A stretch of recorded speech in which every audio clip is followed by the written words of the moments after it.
We work together for the greater good of our nation. Ruto has further assured his UDA leaders not to be worried about being left out, as there is enough room and enough work in his government. I know some people, ask questions. What happens to us? Those of us in Bungoma who voted overwhelmingly for this administration. This country, God designed it in a way that all of us can belong. And whatever is in Kenya, if we work together, we can bake a bigger cake that all of us can be satisfied. Those who want to preach to us sectarian, ethnic, parochial, regional politics will not succeed in this country. I was with you in Nyanza, Your Excellency. The excitement that we saw in Nyanza, our people in Western, tujipange pia. Lazima tujipange. Politics is about competition.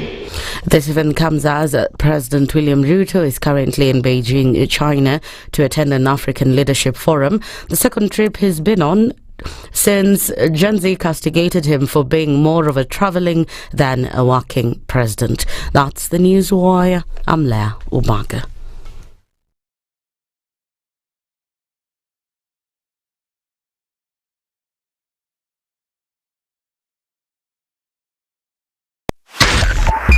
.5 SpiceFM, Kisumu. The following takes place from 6 a.m. to 10 a.m. every weekday on SpiceFM. It's critical that people pay taxes, but then taxation has to have a limit. When you start overtaxing people beyond certain limit, then this is now we call robbery with violence. We are all struggling, but we don't show. If you're not doing well, shame on you. But you have to say, I'm broke and I'm struggling. We are not okay until everybody is okay. We are pretending to have political parties. Why don't we just be honest? And we say, these are the Luyas, these are the Kambas, these are the Kikuyus, and we find ourselves in Kenya. With politics and leadership, no matter what you do, there will always be a complaint. There will always be the assumption that you're either stealing or you're not doing things right. As a leader, don't fear. If you know you're doing the right thing, you've thought about it, you've got an expert advice, do it, then understand later. This country, we don't need prayers. Prayers is between you and God. Good governance and thinkers who care about the country and not their stomach. That's what we need. The Situation Room, Kenya's biggest conversation. If you go out of this country and come back the same person, then you have a problem. Buy land, 1 million. Put it there for 5 years. What's the purpose? It'll have increased in value. No, that's the thing. That's darkness. That's an eclipse. You don't do that. I hope you don't believe that a hustler is a poor person or that all hustlers are poor. I've seen that conversation. Tell us, who is that? So who's a hustler? Hustler is a person who is making a living through hard work. Corruption in Kenya is a political accusation. The people who are actually corrupt are not pointed fingers at. Kenya is not free. Kenya imeshikwa na mateka. It's under siege. Have you seen that lodge on Nyeri Road? Very high fence. You can't even windows sleep inside. Up near the ceiling. Yes. And if you walk there at midnight, you see bats the size of cows. And when it rains, it doesn't rain on that building. Yes. When you're at All Saints and it's raining, it doesn't rain on that building. The things people will believe. The Situation Room, Kenya's biggest conversation.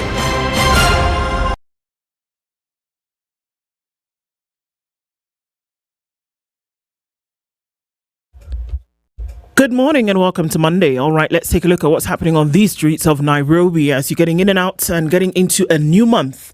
Not much, actually.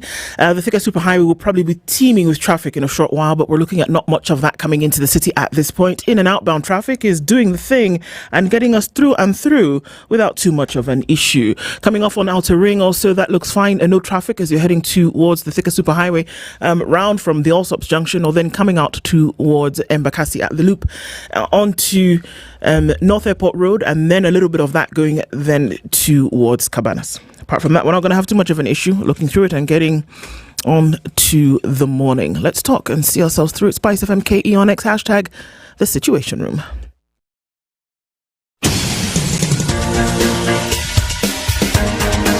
This is The Situation Room, the home of hard-hitting political commentary and penetrating insights about the state of the nation. This is a talk radio experience like no other. The Situation Room, a place for hard truths, debates, and elevated conversations. The Situation Room, witty, political, engaging, deep, controversial. In the room, we have C.T. Muga, researcher, academic, seasoned political observer, a fountain of wisdom in these politically uncertain times. Ndu Oko, Nigerian by birth, Kenyan by choice, communications expert, Pan-Africanist, a truth seeker and believer in people power, and Eric Latin, agent provocateur, the man in the chair, seasoned journalist, news hound, a man who believes in punching up, not down.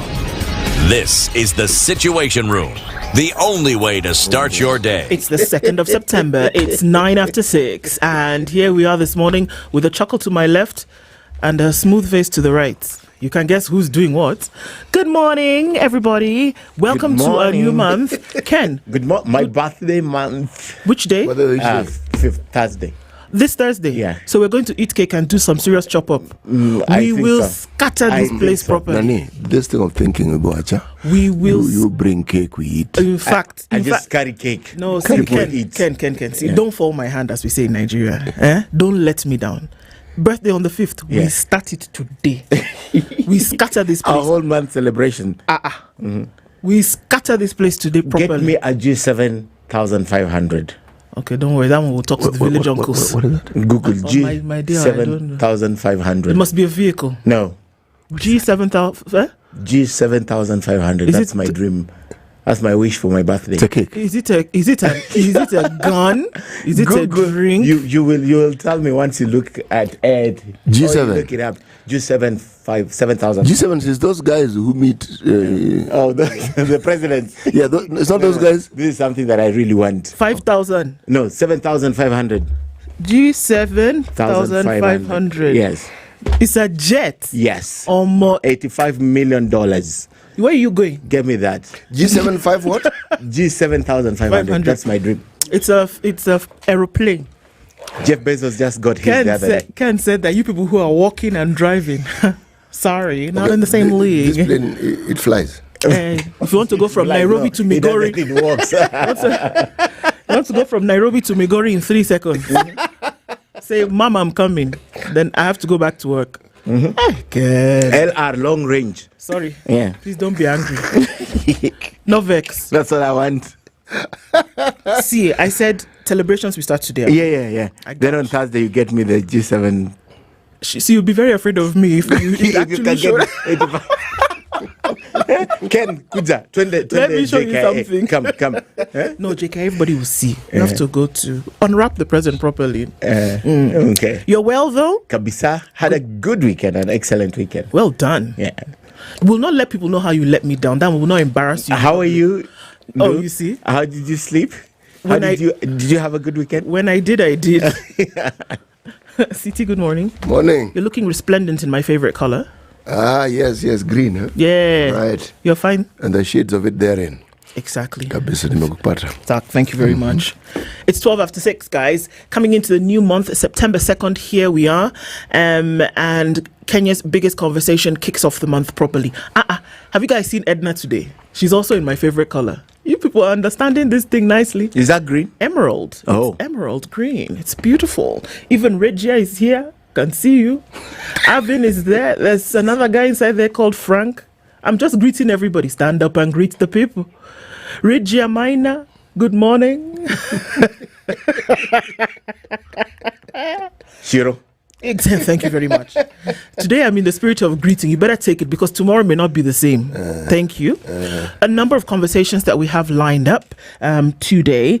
Let's see what some of those will be. We will definitely have an education conversation that will take place this morning. There are too many things that are not going right, and for us to keep the conversation going, in our opinion, is absolutely important. That conversation will take place at 8 a.m. Don't mind that I'm not going in order.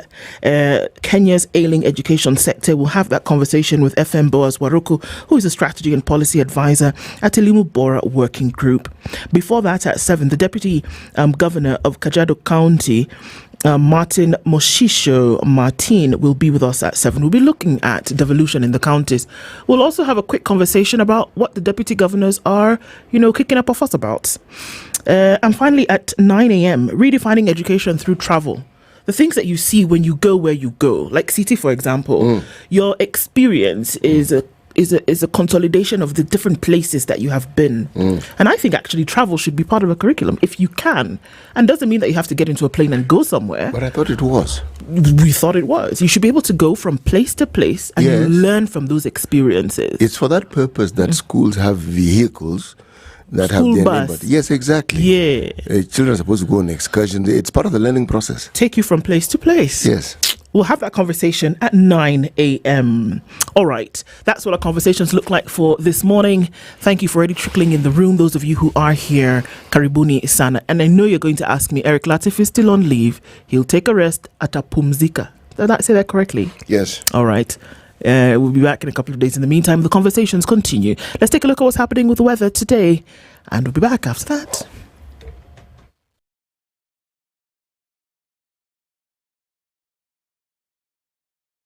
This is the Situation Room, the only way to start your day.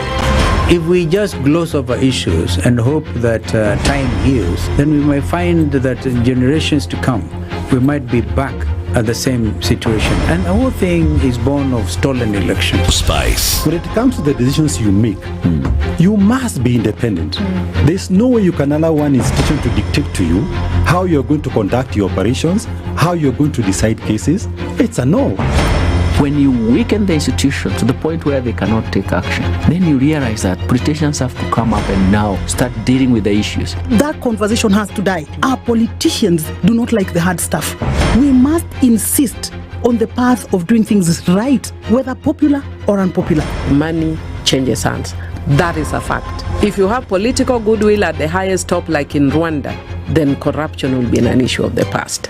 If you don't have political goodwill at the top, we will pass laws, we will amend laws, we will continue passing laws and re-amending laws, and nothing will happen. This is the Situation Room, the only way to start your day. The weather with SpiceFM.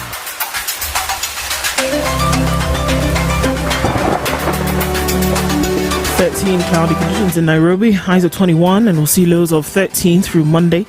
It's cloudy at 14 in Nakuru with highs of 23, and we'll see highs of 21 in a mostly cloudy Nyeri at 14. It's 14 and cloudy in Eldoret with highs of 20. We'll see lows of 12, and we're looking into a partly cloudy Mombasa at 23 with highs of 28, while in Malindi at 25 is partly cloudy, highs of 29. It's 21 and cloudy in Kisumu. Coming into Monday, we'll see highs of 29, and going into Kakamega at 18, it's cloudy with highs of 27. We'll see lows of 16. Kampala's cloudy at 18 with highs of 26, while Dar es Salaam at 22 is cloudy. We'll see highs of 29. Johannesburg at 11 degrees is clear with highs of 24 and lows of 10. And we're looking into a mostly cloudy Mogadishu at 24 with highs of 30. It's 13 and cloudy in Addis Ababa. We'll see highs of 18 and lows of 11. It's cloudy at 25 in Lagos with highs of 30, and into a rainy Kinshasa this morning at 24. We'll see highs of 28 and lows of 23. Monday afternoon is sunny in Beijing at 27 with highs of 29, and it's 18 in a clear Paris with highs of 26. London at 19 is cloudy with highs of 24 and lows of 17. Sunday night is partly cloudy in New York at 24. Coming into Monday, we'll see highs of 28 and lows of 20. Mature, intelligent talk every morning. Spice up yourself.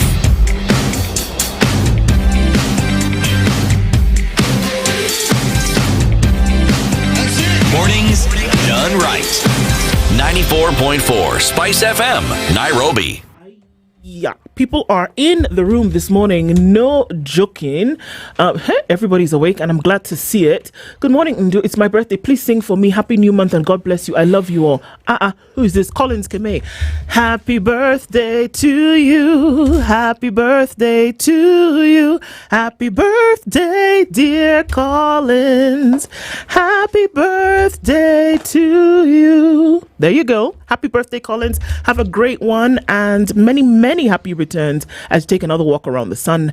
Okay, Don Sabwa says, yes, we saw and hear it all. Rooftop Manenos promises and launching at the highest peak. Good morning, Spice FM. Good morning, team. 1010 says good morning. Tuned in, Spice family. Kiongozi Omosho is also here this morning. Robertson Bogo says good morning. He's tuning from Mombasa. Evans Ntabo is also here.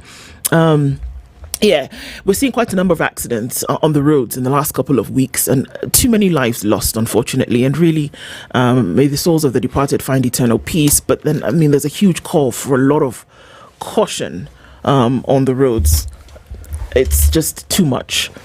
Ambia Eric Arudikazi, he's on leave for the millionth time, but he's okay. Vesh Musanga says good morning. Isaac Cherutich says good morning as well, listening in from Nyeri. Leshan Sancha says good morning. Cliff Machoka, good morning. Another blessed day to serve humanity. Indeed, it is. Jimmy Gakio says good morning and happy new month. Happy new month, Princess Ndu. Good morning, Leo. How are you? Says good morning to everybody. More promises. They're good for your health. It keeps you hoping your favorite politician will one day remember you.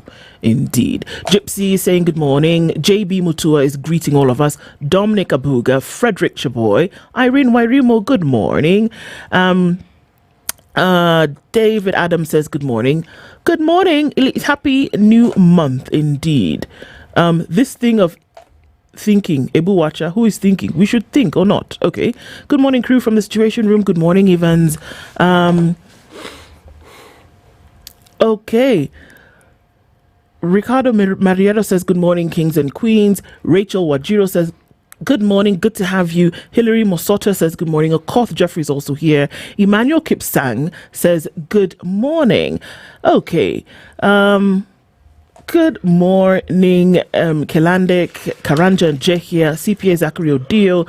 Good morning, good morning, good morning, everybody. Lucy Ndungu, we see you. Mama J, thank you very much. You're such a blessed woman. Happy birthday, exactly, Collins. Odinga promised to take us to the promised land. We saw the place, but never stepped foot there. We are now leaderless. We, my prince, good morning.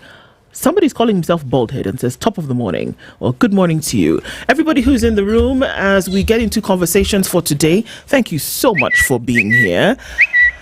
CT, where are you taking us? See, now somebody wants a jet plane for his birthday and we're leaving on this jet plane. We don't know when we'll be back again, but at least we can come back with a whole bag of proverbs. Nay? Yes. Jet planes are good. So I'm informed.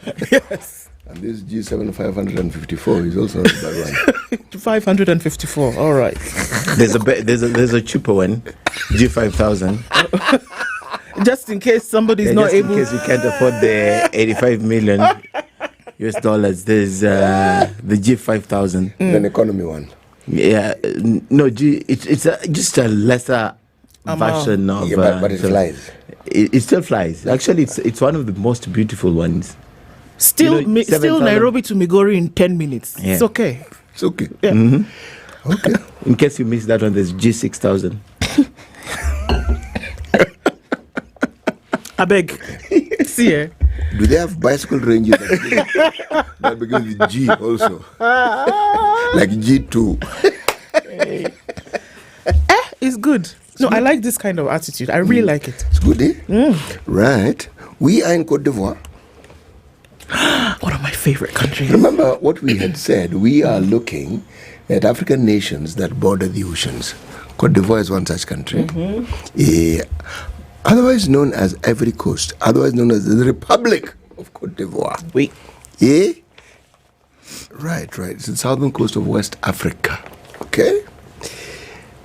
An eye does not eat the orange, but it knows it is sweet. Let me repeat it. The eye does not eat the orange, but it knows it is sweet. You can see it. You don't have to taste it to know that it's sweet. Or sweet things are just sweet.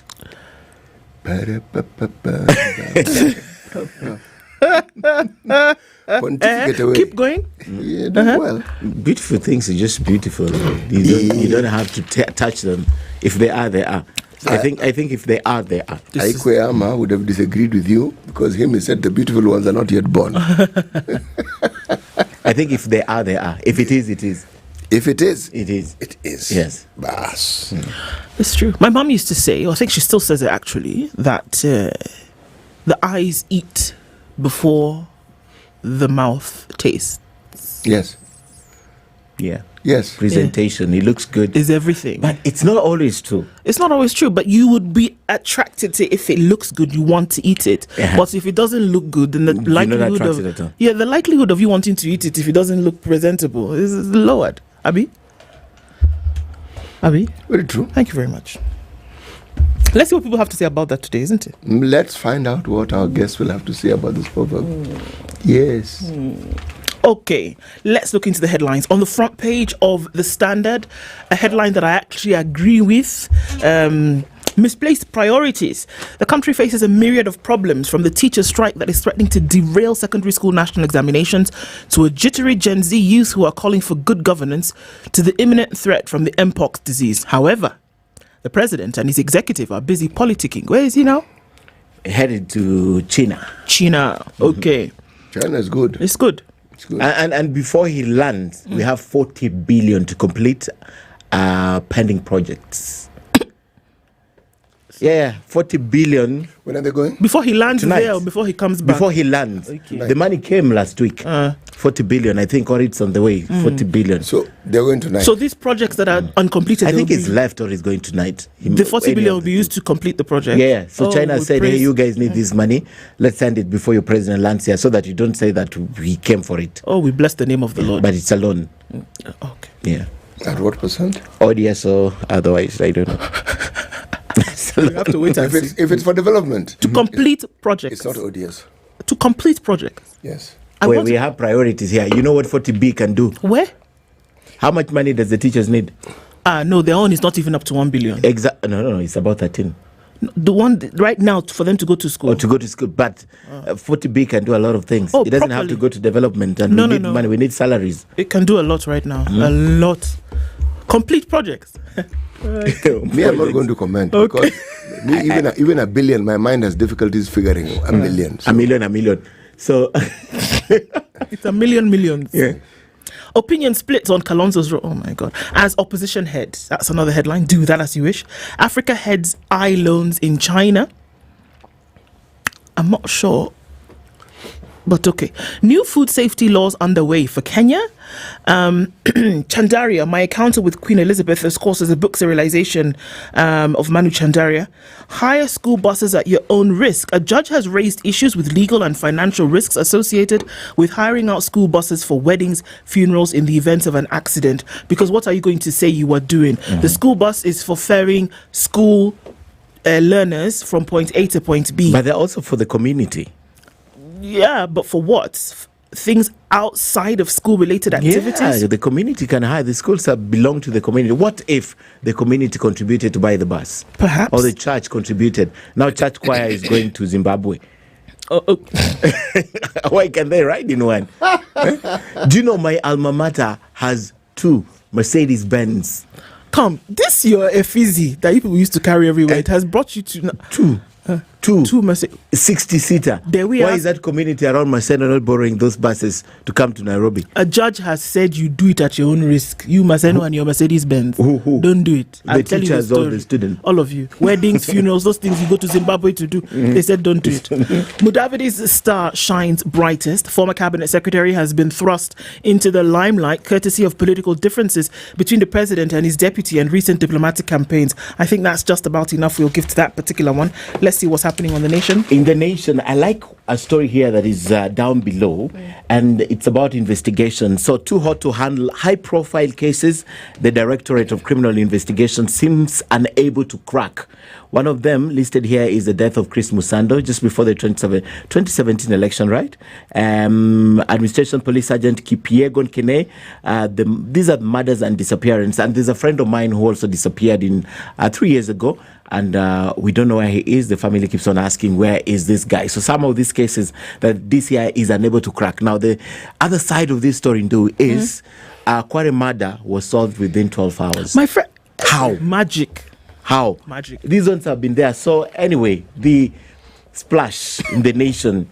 World Bank, IMF hit back odious debt is the question. The World Bank and the International Monetary Fund have for the first time confronted damning accusation of reckless lending to us, even as they dispute rebuttals undisputed by audits and budget reports. What they're saying is, you guys are saying you're right, but we are also saying we are right with this. So the big question is odious. This money was borrowed in our name. We didn't need it. So they need to pay. We won't pay it back. Like I know my friend Jimmy Wanjigi would say, we're not paying this money. So they hit back. They've given us a table of our burden from March 2013, when Uhuru came in, to June of 2023, when Ruto is... No, June was still Uhuru. June 2023. Yes. No, 2023 was last year. 2023 was last year. My mind is in G7,500. To June last year, which was 10.279 trillion. So they've given us that breakdown. And President William Ruto with World Bank Group Senior MD Alex Van Eugene Ngumu on January the 29th. Israel, a double agent in Gachagwa's Nyanza popularity. I mean, this guy was the whole show in Nyanza. That's Gachagua. He knows what to speak about. He knows what to say where. So those are some of the questions. Of course, the final journey of the Coast Tycoon. Hasmukh Patel's final farewell. I mean, the pictures, the videos have been online and people have been reacting. They went the Ghanaian way with that burial. I mean, that's the nation. It was quite something. That's the nation. And of course, the strike is still a big thing. And Kuppet now digs in on strike as it demands teachers' promotion. They were here last year. Oh, last week. What's wrong with you? They were actually here on Friday last week. You showed up 10 minutes to the end. I know, but now how to do? City? L'Etoile? We're looking at the Star Focus 2024, top right-hand corner. Until green, Ruto and Raila to attend key China meeting for all African presidents. You know, as we were saying, and Ken was talking about the money that we anticipate, I was thinking, will we see a time when the heading will read, China comes to Africa for loan? For minerals. Yeah, no, minerals, that are already coming. But a situation where Europe has to come to Africa to get money. China has to come to Africa to get money. There are those who would argue that because they've been exploiting the natural resources, they've already done that. But you see, those ones, they don't, whatever is done is done. It's not a long-term loan. They come, they collect, it's done. But this one of ours, it'll be taken today. Who knows who's going to pay it in the future? You never know. Precisely. What generation? Yep. Global rush to procure Mpox vaccine as Kenya reports its fourth case. But this article states that the 4 cases are from people who are long-distance truck drivers so far. Okay, politics. Azimio parties have picked me as 2027 flag bearer, Kalonzo. On this hangs a tale.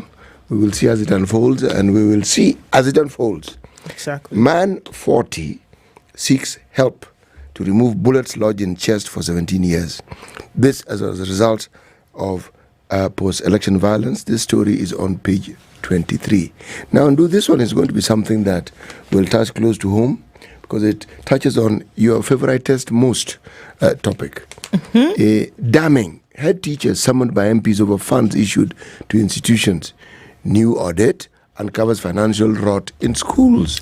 Concern includes illegal fees, irregular withdrawals, use of public funds to bankroll the KESSHA, it's called KESSHA, KESSHA, Kenya Secondary Schools Heads Association. And the list goes on. And they even list schools who are culprits in this particular matter. They give you example, this school raised this, and this is the money that they had. Can you imagine some of these illegal fees? A school that raised 23 million. For what? You are told by government this is the fees, you've gone and added your own. You do the maths, because you have 1,700 students, it comes to 23 million. Yeah, because you're going to charge them an extra 25,000, 35,000 a year. Yes. And the reason why you're giving is, the reason that you're giving for that is capitation does not come on time, and that we need to make sure that the activities still continue to run and operate without interruption. Right. Right. On this one also hangs a tail. Okay? So there are many things that happen here. Okay. And board of management members have also been summoned. Akina Nyinyi. Former Mimi. Former where? Yes, because I'm former. Ex-board of management. Yes, but if I was current, you would have been ongoing, summoned. I would have been among the people who probably had been told you. Because part of the money also went apparently to the emoluments of the members of the board of management. On ile kind of petrol air flight ticket. There is a stipulated amount. If you're an ordinary member, you get 1,000 bob. To attend a meeting. Yes. All right. 1,000. See, I beg. Let's take a look at traffic before my heart starts doing the thing. Jiggy. I can't deal with that right now. We'll come and look at these stories in depth. It is 26 minutes to top of the hour. Quick look at traffic this Monday morning. We'll be back right after this.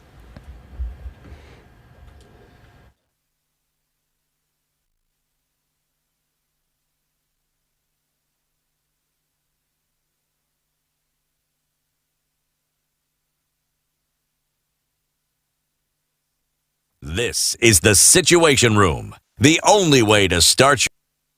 If a lion shows you its teeth, it doesn't mean it likes you.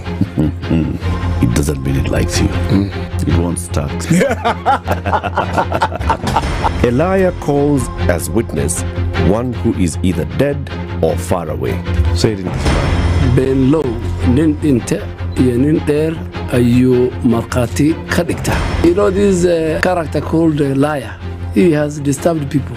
So when you tell him, who are your witnesses, he will take you to a place where it is difficult to verify. For someone like me who sweats a lot, I cannot survive there. Sweating is biblical. And you must blame it on Adam, not because Adam messed up and he was told, no, you fellow, you, by the sweat of your brow, thou shalt eat. The Situation Room, Kenya's biggest conversation. All right, quick look into the city, and we're seeing traffic is starting to build up on the thicker superhighway coming in from Survey out to the CBD, and it looks like it's going to be a busy one this Monday. Also then on Landis Road as you head towards Haile Selassie, in and outbound traffic today right around that Kamkunji roundabout has already started quite some. Also on Kangunda Road, touching on Outer Ring, that traffic's going to build. Embakasi at that loop through towards North Airport Road, and then on to Cabanas is busy already. We're seeing movement on Wayaki Way. Let's take a quick look at what's coming off of James Gishuru through towards Red Hill, Link Road, and not much for now, but it already looks like it's going to be something this morning. We're going to keep eyes and ears on the ground. Let us know what's going on in your neck of the woods. We'll spread the word to keep things moving this Monday. SpiceFM KE on X, hashtag the Situation Room. Mature, intelligent talk every morning. Spice up yourself.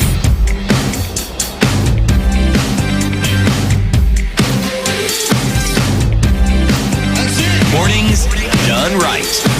94.4 Spice FM, Nairobi. Okay, I think as we look at that education story in just a bit, let me tell you and explain to you about why, Macedon High School cannot hire its Mercedes-Benzes, Ken.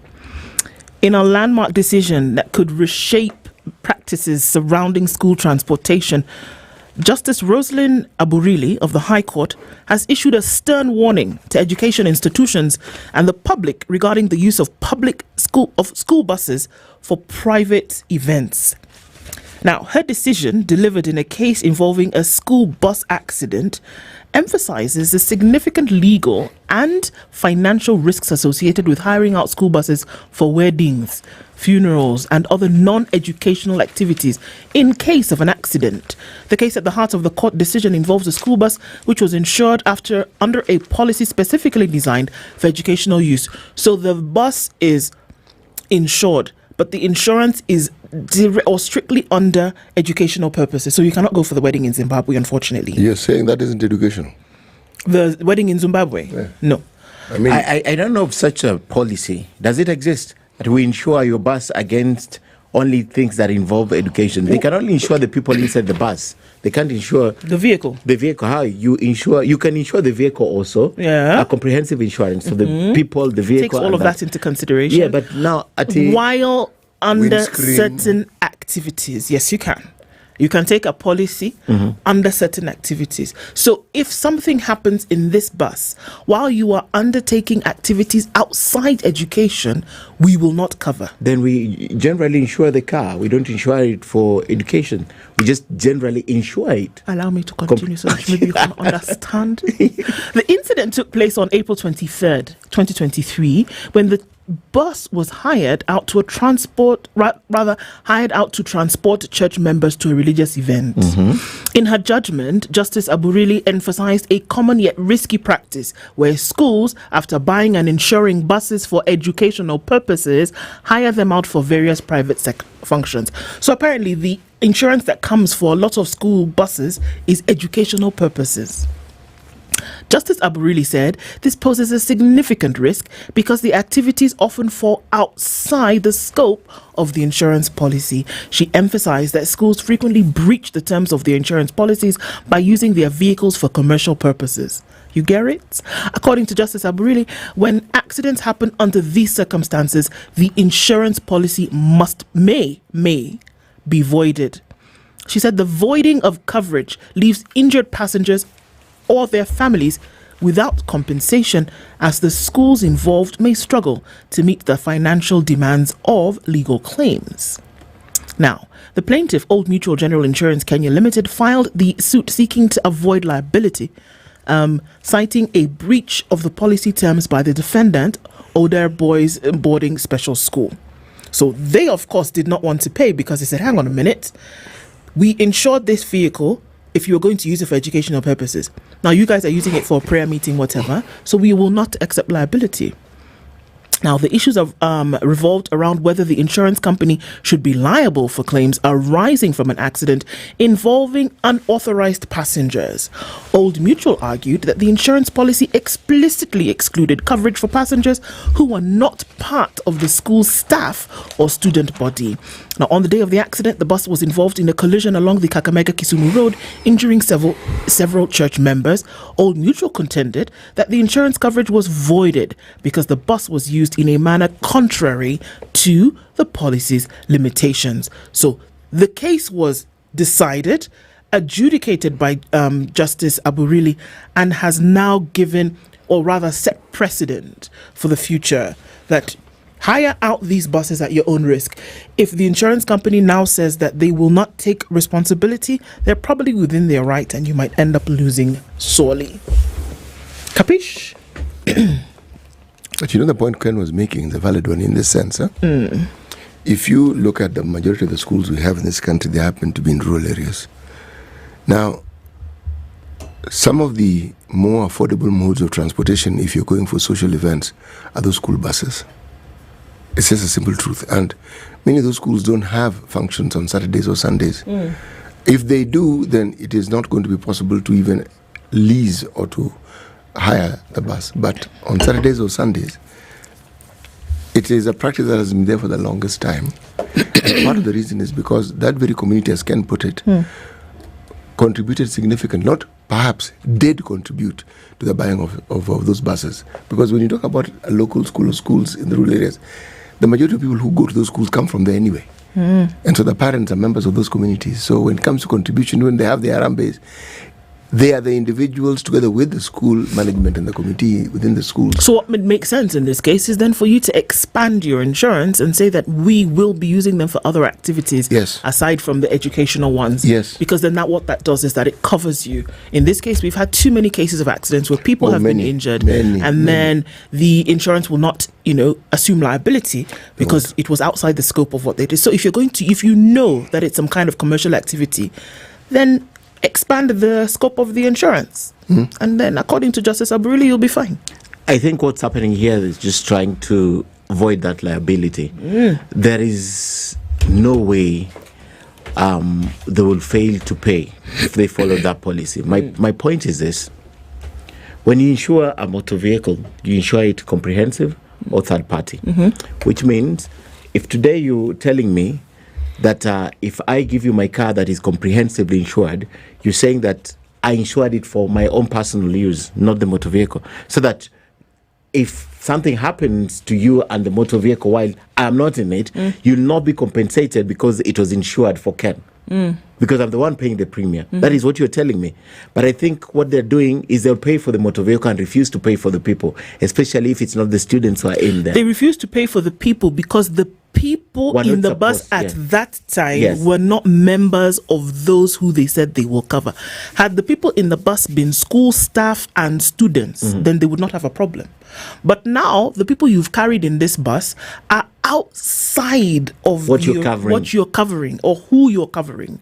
So now you had people going for a prayer meeting. We bring our paper and we say, but these are not students, neither are they staff. They pay the driver and probably if the driver happened to be a school staff member. And then the other people will not be compensated. Nope.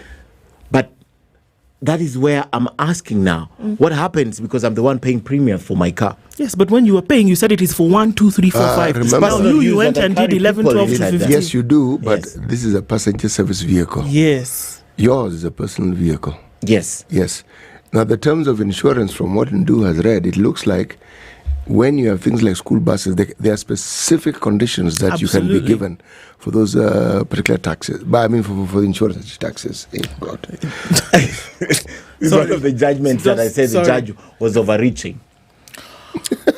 Yeah, this one is overreaching. But you know, I think this is a special case, Ken. Someone is going to appeal. Because you know the thing is, every school bus in this country, and I remember, do you remember when it was Magoha who said all school buses must be colored yellow? Yes. No, it was Matiang'i. It was Matiang'i who said all buses must be colored yellow. It was at that time also that they brought up this insurance issue in terms of who you should be able to carry. And everybody had to do their insurance in the sense that it is students, it is drivers, it is school staff. It is provided for that. It's very simple. If you want to do commercial activity over the weekend or in the evening with the bus, expand that insurance and say that from time to time we will be carrying other people. And pay more for the premium. Yeah, just pay a little bit more for the premium. And the insurance companies will not refuse because they want the money. They want the money. Yeah, they will not refuse. That's all. Yeah. But someone is going to go to court. Of course they will. Someone is going to go back to court. Tell us the story. For a review. The story I wanted to tell is a long story. It's captured in The Nation, the issue about the audit that has been going on.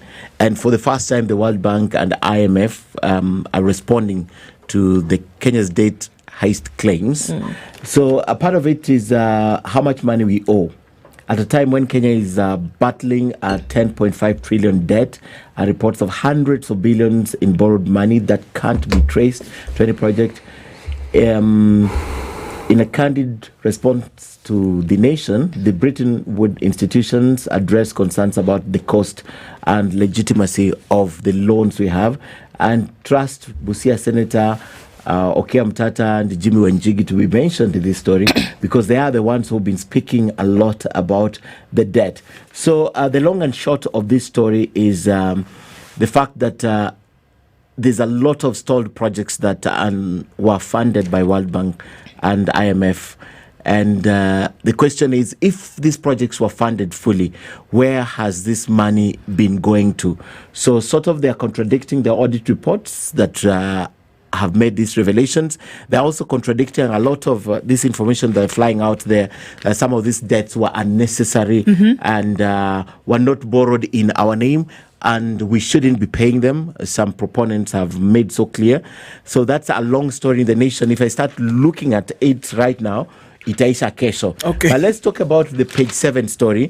What happened in Nyanza, the president's trip last week. And is Raila, the question they're posing here, if Raila is double agent in Nyanza.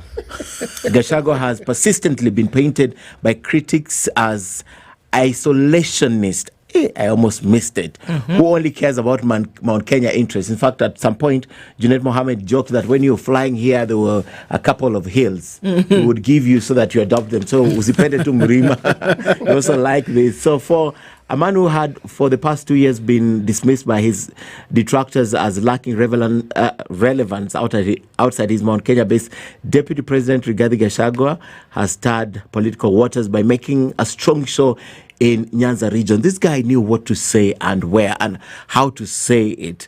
Accompanying President Ruto in the 4-day trip, and obviously that region voted to the last number Raila Odinga. This, it's reported in President Ruto's inner circle, is presenting a problem as people are wondering exactly how the man who 3 months ago was fighting off a plot to impeach him had turned his political fortunes. As the short and long of the story, Gachagua stole the show in Nyanza. He did well. He pitched. He it started from here. You remember when I told you guys last week that Gachagua spoke and then the wife was called to pray for Raila's journey onwards. Yes. So that is where it started. By the time he was getting to Nyanza, he was one of the favorites. And I think the best thing about this, he knew what to say, how to say it. And when to say it. When to say it. And he scored a lot of marks. The marks had already been scored before he got there. The goodwill was already there. So unless he made some of those popular gaffes he likes making, he was going to be okay. But this man is a quick learner. The things he has said in the past and the things he's saying in the present, do not be surprised if at some point he goes back to what he used to say in the past.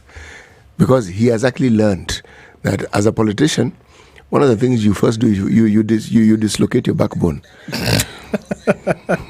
You become a wind vane. But he already did, because straight up yesterday, he said that his quest to unite Mrima is still very alive. Yeah, he said it. He didn't mince his words. He's still very, very hell-bent on that. But he wouldn't be a politician worth his weight in salt if he wasn't angling to unify a base where he comes from. It's what, if you're a politician, that's what you do. You have to have a support base. By this time, you would expect that we are uniting Kenya. We're not just uniting one region. No, for you to unite, that region must have somebody who they listen to. The reason why it is easy to work with Raila Odinga, because he has a backyard. When he speaks, people say, we have agreed. There'll be dissent, but no one listens. By and large, it is okay. So it is easy to say you have a pact with Raila, and what you've just read tells you that his backyard supports it. Okay. Now, such a person, you have an idea that if this guy gives me support, there's a likelihood that the people who also support him could support me. Gachagua is on the right track. It's the way to go about it. Let him unify his backyard. And continue transversing the rest of the country. As he unifies his backyard. And picks up votes along the way. Yes. People listen to you when they know you have support in your backyard. Why would I support you when in your own backyard people don't want you? After all. Why am I supporting you and I don't even know you? Charity begins at home. Yeah. But was it disturbing to see that no leader mentioned the reason why we are where we are in Nyanza? Everyone forgot what happened. Everyone forgot that people died. It's called no single leader. It's called selective. It's also called selective amnesia. Very convenient indeed. Very Actually, that euphoria, let me tell you, Ken, remember when you talk of marginalization, we talk of northeastern Kenya, right? We talk about some parts of the Rift Valley. We talk about the coast. Now, if you talk to people of my generation who come from Nyanza, we will tell you that immediately Jaramogi Oginga Odinga left and formed KPU, that community was marginalized. And we will explain to you how and why people were marginalized. Now, the consequence of marginalization, especially when you had already tasted power, it's worse because you know exactly what you're missing. You know this is where we are. We benefited because we're in the system. So one could even argue that for all these decades, the hankering has been, when will we get back when we are close to the seat of power so that we can enjoy the goodies that come with it? And our politics has been about that. If you're near the seat of power, good things come to you. Good things meaning the things that people want.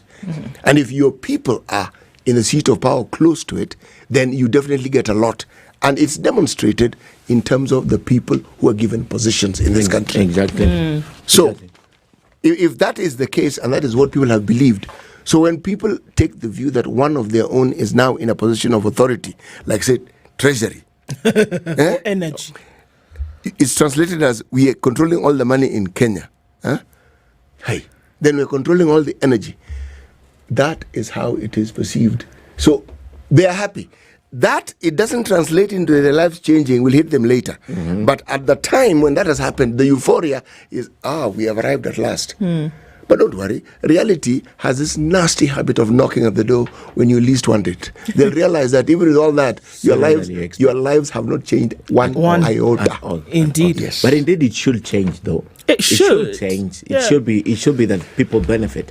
But one thing that I like about the end of this story is that decision. I mean, if this will make Kenya progress, will make Kenya develop, will make Kenya grow, so be it. I do not have faith in individuals being in positions and assuming that because they're there, things will change. No, that I'm not. I am a proponent of the view that when we have a check and balance and we have an accountability system that guarantees people are held accountable, we will get progress. We will. So it does not really matter who is in that position. You will do what you're supposed to do because you know we will hold you to account. When institutions work. Yes.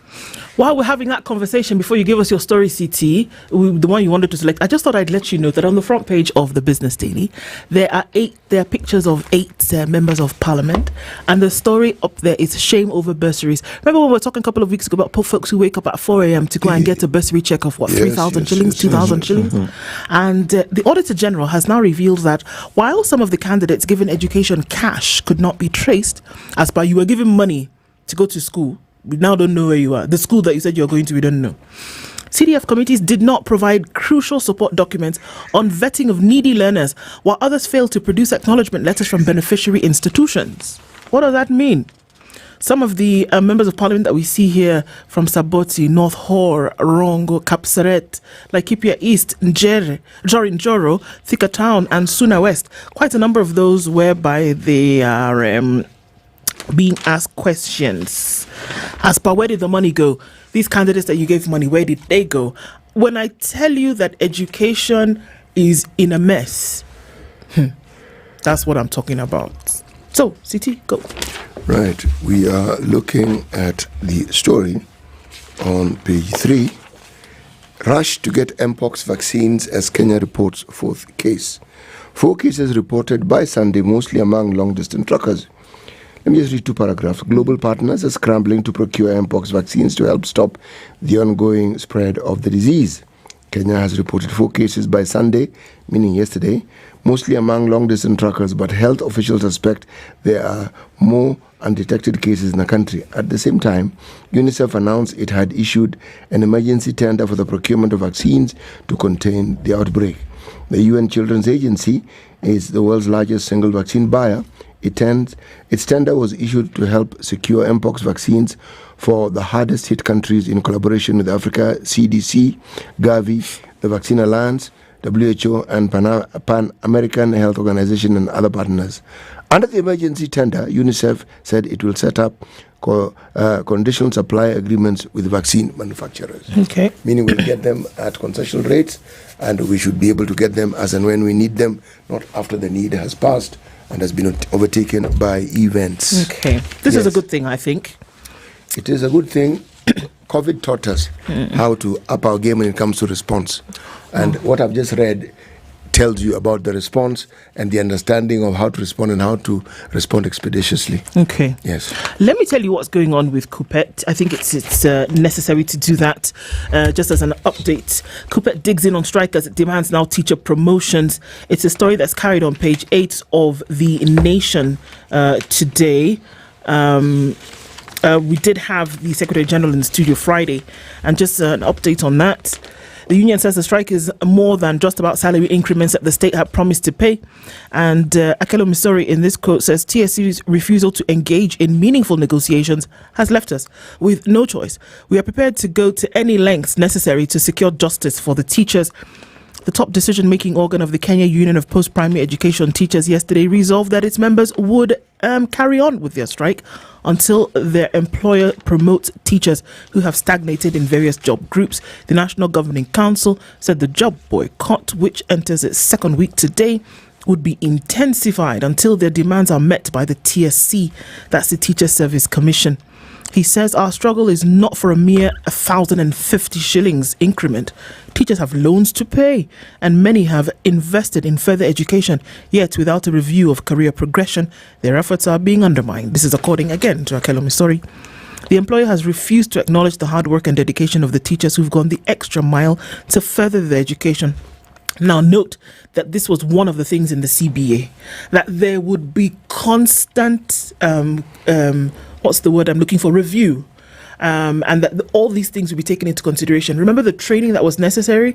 They took that on their own. They did that from their own pockets. Now they're saying, look, don't necessarily give us 1,000 bob or 2,000 bob in an increment. Realize our efforts and actually allow us to be promoted to get on to the next level. Akela also went on to say, the essence of this struggle is based on one major principle: respect for the dignity of the teaching profession.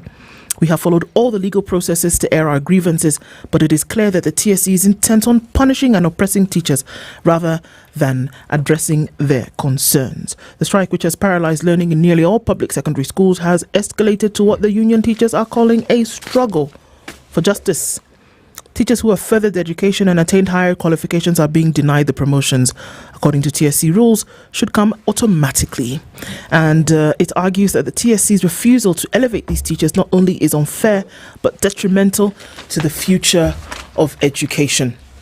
So whereas the conversation was around, pay us a little bit more, it is now at the point whereby they're saying, no, recognize our efforts and even give us space to then actually be promoted when it comes to that time in our career progression.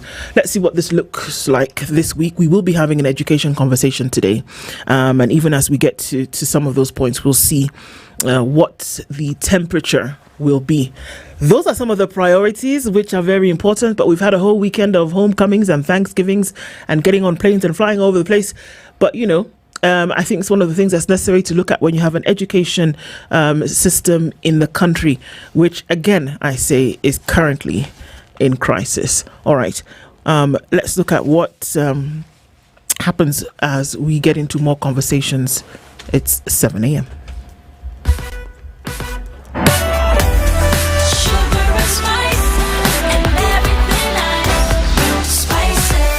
Spice up your life. It's now 7 a.m. Get effective relief from strong pain with Panadol Extra. Panadol. Relief starts here.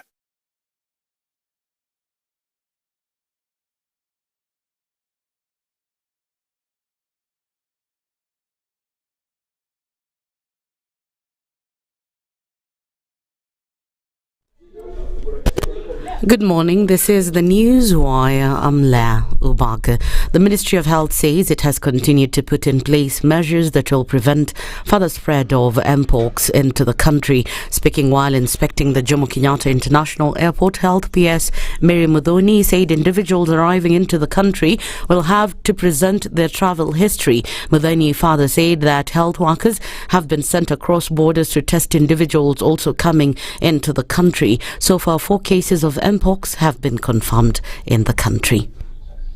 Kindly do not circulate material or information that is not verified until when the Ministry of Health will pronounce themselves about a case. Please do not circulate information that may cause panic for nothing. Deputy President Rigathi Gachagua has condemned some Mount Kenya leaders for constantly making statements that negatively affect the region. Speaking after he was attacked over regional politics by Kikuyu MP Kimani Ichung'wah and some Nyanza leaders, Gachagua said that he would not allow Mount Kenya region to be divided. Usikubali kiongozi yeyote wakati wewe unaongea mambo ya umoja wa wananchi wa Kenya, mwingine aongee mambo ya kutenganisha wananchi wa Kenya. Usikubali, na usikubali kuuziwa uoga ya kuwa kuna kiongozi mwenye anaweza mobilize eneo moja ama nyingine ataitenge na Wakenya wengine. I want to ask our young leaders to be measured when they speak about their community wakiwa nje kwa wageni. Hata kama iko shida nyumbani, hiyo ni mambo ya kupeleka nje. Hata kama mamako ako na macho moja na umeenda ugenini umepata msichana mrembo, you don't go to talk ill of your mother to please the mother of the girl you want to marry. The third-term school calendar continues to be affected across public secondary schools as KUPPET teachers maintain their strike, which is on its second week today. KUPPET Secretary General Akelo Misori says the Teacher Service Commission is adamant to implement the 2021-2025 CBA agreement, adding that they'll not call off their strike until their demands are met. That the schools are not running and they are not going to run. Yes. KUPPET power. For the next 1 week. Yes. Even beyond. Yes. The teachers this time have vowed to stay at home. Yes. So even the actualization of these payments you're talking about, some of our members in the National Governing Council who are in job group C3 and C4, so a marginal increase of arrears totaling to 1,050. So that is how marginal that increase is. The teachers who have gotten more are likely to be in the lower job groups, and it has been subsumed in the tax regime of 2023. Besides salary arrears, teachers want their health insurance returned, promotion of 130,000 teachers, as well as the hiring of 20,000 other teachers. Because it now ceases to be industrial action, it is now a struggle. The teachers of this country must be liberated. Yes. It is now a liberation struggle. Yes. Yes. It is we have been pushed too much to liberate ourselves. Yes.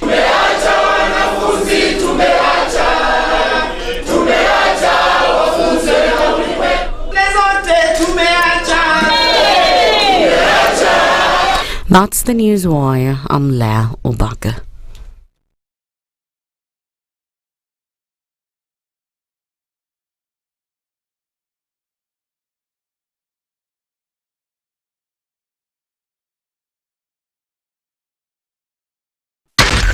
SpiceFM, Nakuru.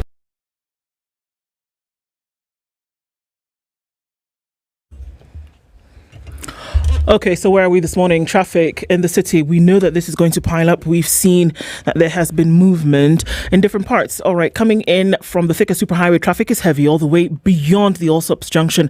It's coming in heavy from Garden City through towards the CBD. Also on Kiambu Road, it's coming in from the Northern Bypass. That will be busy as you then try to approach Muthaiga Square. Kangunda Road in both directions is busy. Jogo Road traffic is also busy as you get towards Landis, which is not too bad right now. Haile Selassie will take on some of that traffic as you then head into the CBD. And Gong Road is also starting to build up. Traffic on Mombasa Road doesn't look too bad. We'll see what it looks like later as we get into traffic hour. But we're also looking at some of that building on the Eastern Bypass getting towards North Airport Road at the Cabanas interchange. Talk to us, folks. We want to keep things moving this morning. SpiceFM KE on X, hashtag The Situation Room.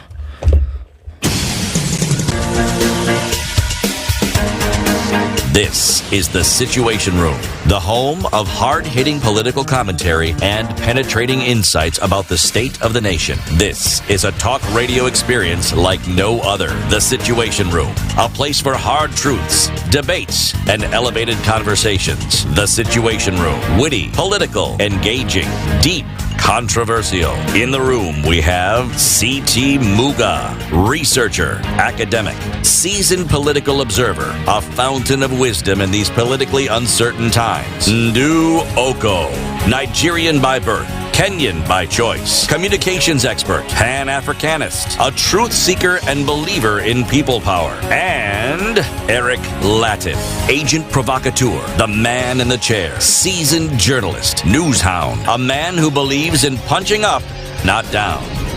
This is The Situation Room, the only way to start your day. It's 6 after 7 o'clock on this second day of September 2024. Kenya's biggest conversation gets into its second hour, setting the agenda in a number of conversations that are very important to have and looking at what they portend for the country, the region, and indeed the world. Wherever you're tuned in around, our live streams are up on YouTube, on Facebook, on X, and on TikTok.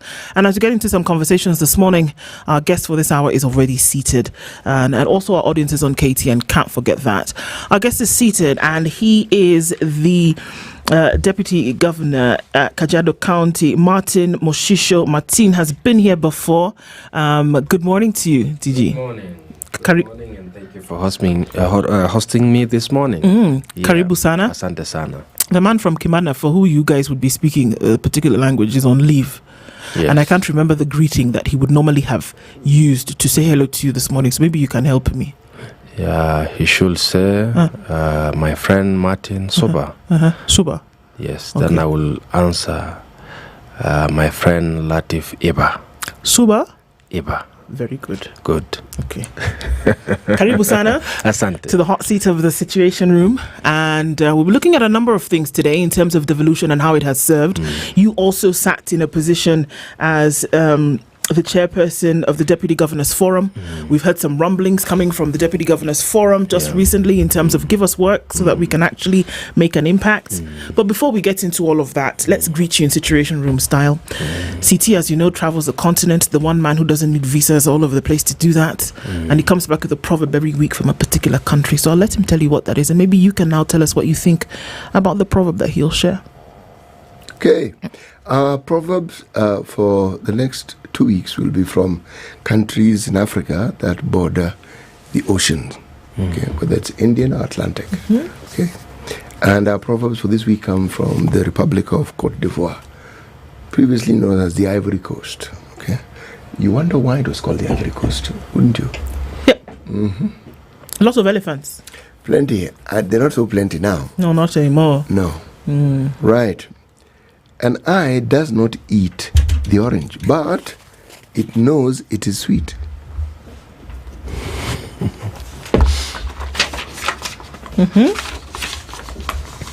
What do you think about that, TG?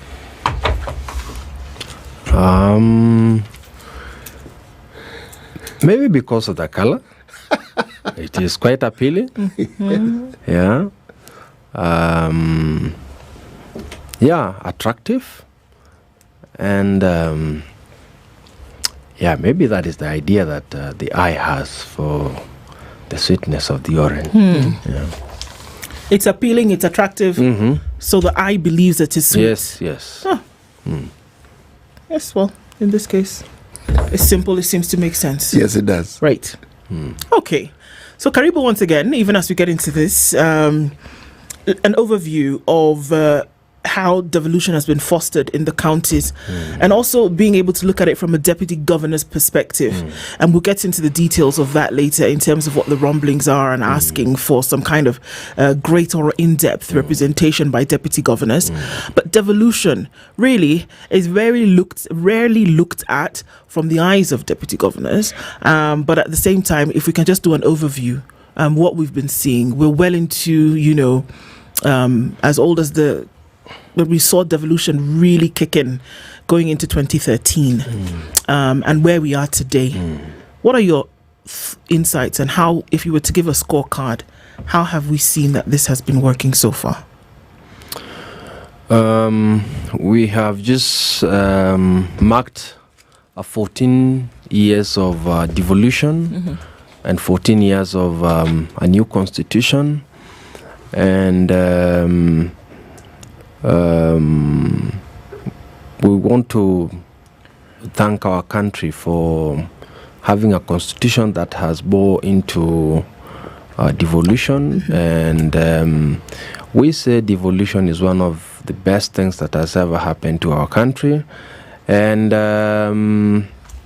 we are seeing the fruits of devolution, despite the many challenges that devolution is facing at the moment. We need to appreciate that power has been devolved.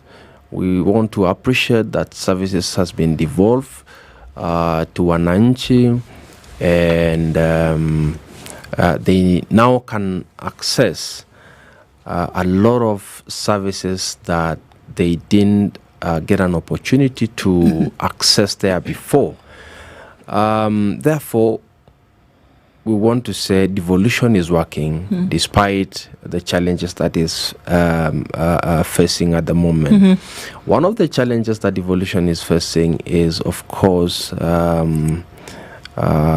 delay of funds to the county governments. We are yet to really find a solution to that problem. When the new regime came to power, we thought that things will be better, but again, we didn't see things working as promised, and therefore we're still praying that His Excellency the President will really work things out to see devolution working smoothly. May I interject there, yes. DG, and ask, Yes. what are some of these things that you say that are tied to devolution that you've not been able to see working smoothly that you hope the President and the Executive would actually get to? What are those? Just before the end of the financial year, the last financial year, His Excellency the President promised that he's not going to, finish the year with a debt of counties. We really hope that they're going to disburse all the monies to the county government. But coming to the end of the financial year, that has not really happened. Yeah, the other thing is counties has been clamoring to see to it that all the functions that are scheduled under Schedule 4 to be fully devolved to the county government are fully devolved. But up to this point, we still see a lot of other functions that still remain with the national government. We also thought that things are going to be fast-tracked and very fast release and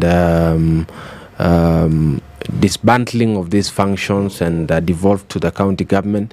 We are yet to see. We also see a lot of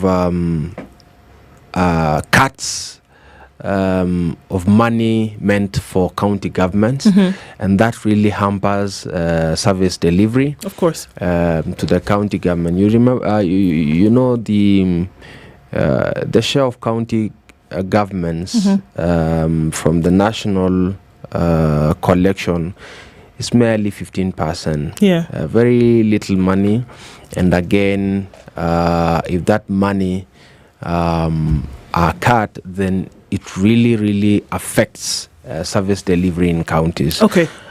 So we feel that sometimes there is breach of law because once these estimates and budgets are passed by the national government, the National Assembly, it is against the law to really reduce that money that has been passed. So counties feel that we are going against the law, again to reduce money that are meant for counties. You remember there are, when we were talking about the austerity measures after the agencies noise, protests. Protest, and the national government, the president said we need to downsize our budget. So we feel county budget should not have. Do you think that there is an appetite for devolution? And let me explain a little bit more. I had the privilege of going to certain parts of the country, previously, and then seeing what devolution has actually done in counties. It is clear that there is a huge advantage. Absolutely. That you've been able to develop certain parts of the country. Number one, that people have been able to go back to their counties of origin and actually get work to do, and that you've seen development go through at some level, Now, if what is needed for this to happen is funding, and if this funding, which then equals service delivery, knock on wood, one would hope, and that is absolutely necessary for the funding in order to achieve service delivery. If you don't provide the funding, for whatever reason, would you then equate that to show that then you are not interested in devolution living out its purpose?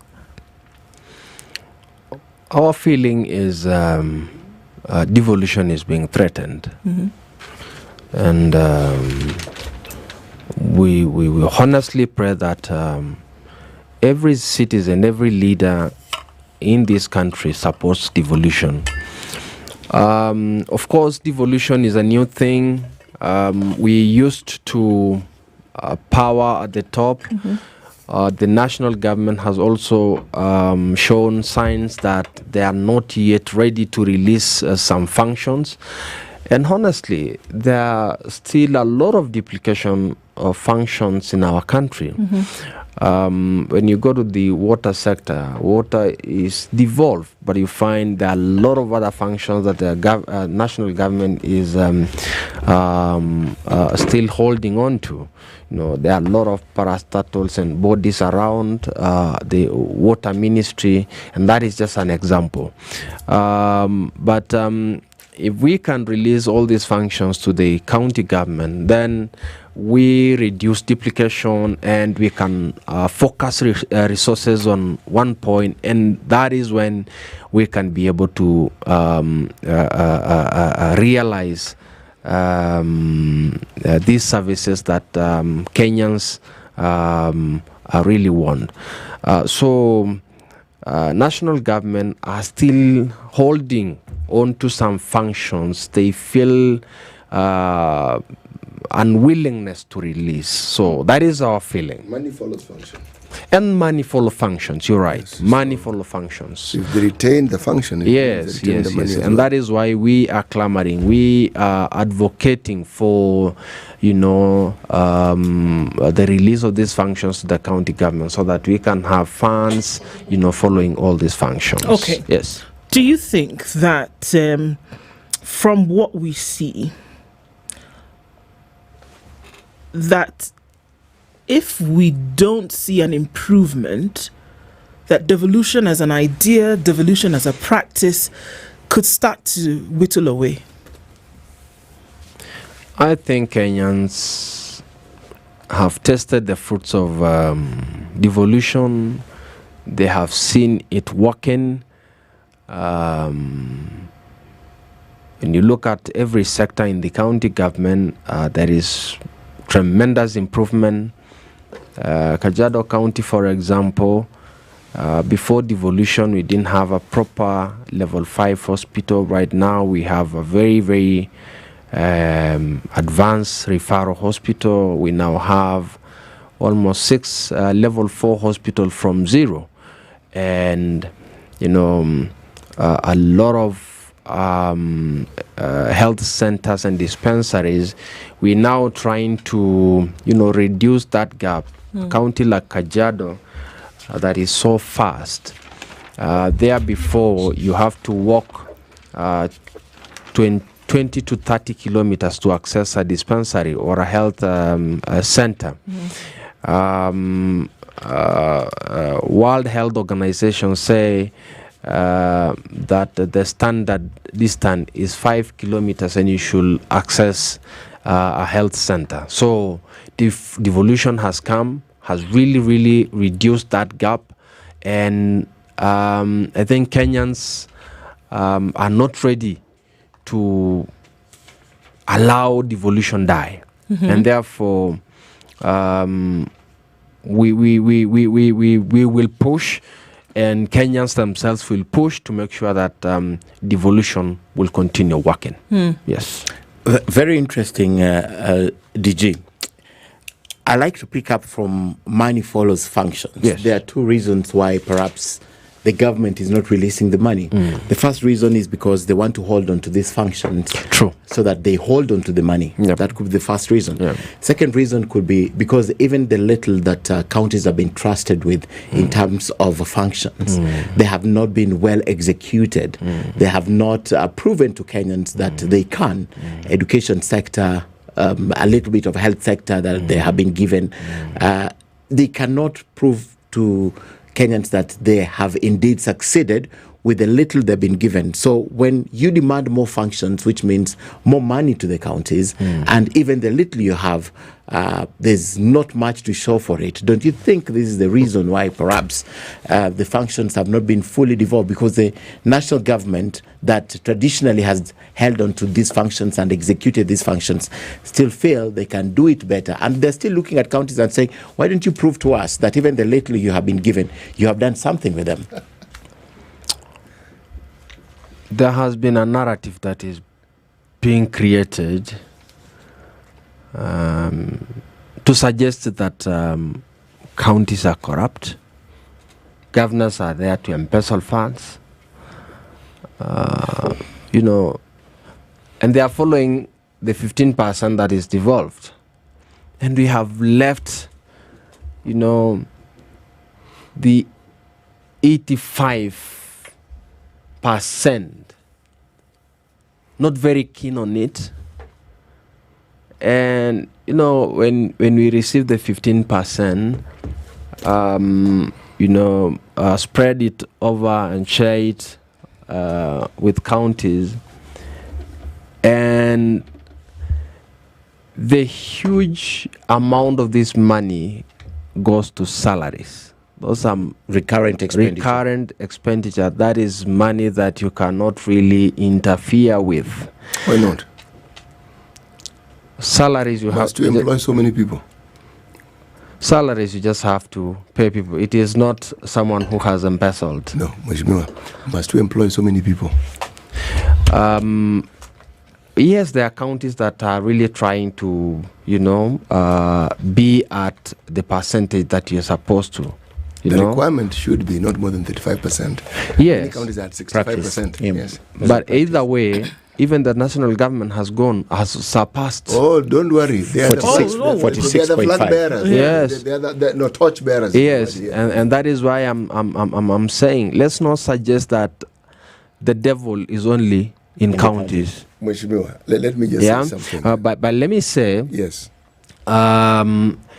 Let's not use corruption as a tool to kill devolution. Yes, governors and county staff should be prudent in the use of these resources, and we are trying our best. And we have seen things working in county government. Services have gone to the lowest unit of our communities, and therefore I can confidently say that devolution is working, but let's not use corruption just to kill counties. I actually support even my question has not been answered, but yeah. No, actually he has. So let me augment what he's saying. If you look at what has happened in the countries, it's a testimony that it works. Yes. Devolution works. Yes. If you look at just the health facilities that Kajiado has, the national government has been there since eternity. It never did those things. Correct. All the money. Okay? Correct. The county government comes in and you see it. Okay, if we walk away from Kajiado and just go to Kwale. Before devolution, Kwale had 35 health facilities. Now it has 162. Correct. During devolution. Indicators that devolution works, you don't even need to look far. On the issue of corruption, though, the Auditor General might differ with you on that one. Because every so often the Auditor General brings about a report of monies that can't be explained. It is not one county, it is all counties. Okay? So, perhaps there are audit queries that can be answered. The point that is being raised and which you raised about the national government is the same one that is being raised about the county governments. And that is, you have this money. Have you put all of it to the purposes for which it was intended? I think that is an overarching question here. And even if we take from what Ken has asked, and again, that last statement that CT is making today.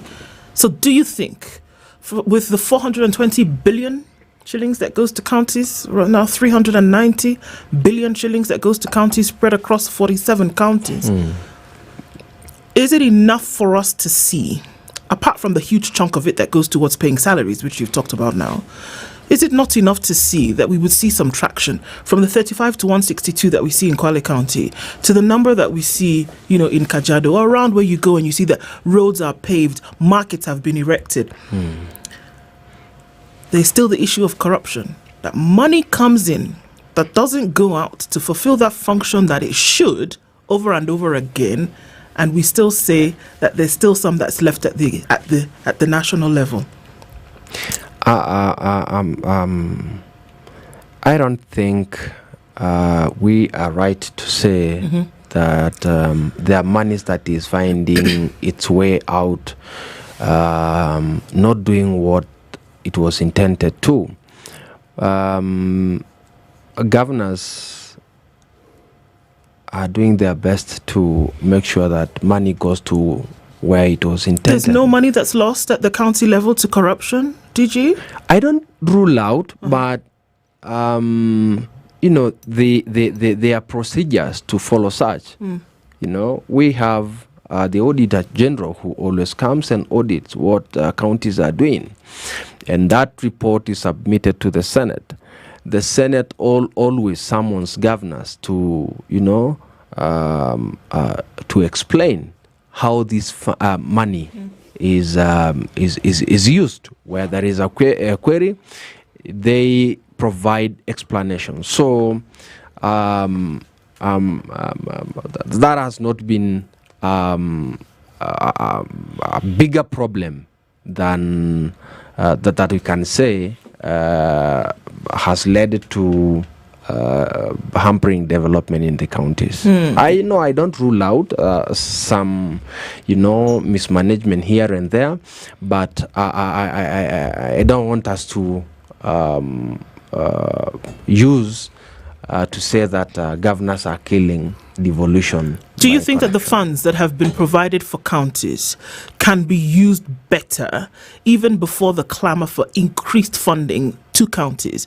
The money that has been given to counties over the last 13, 14 years, has it been prudently used? Has it been properly used?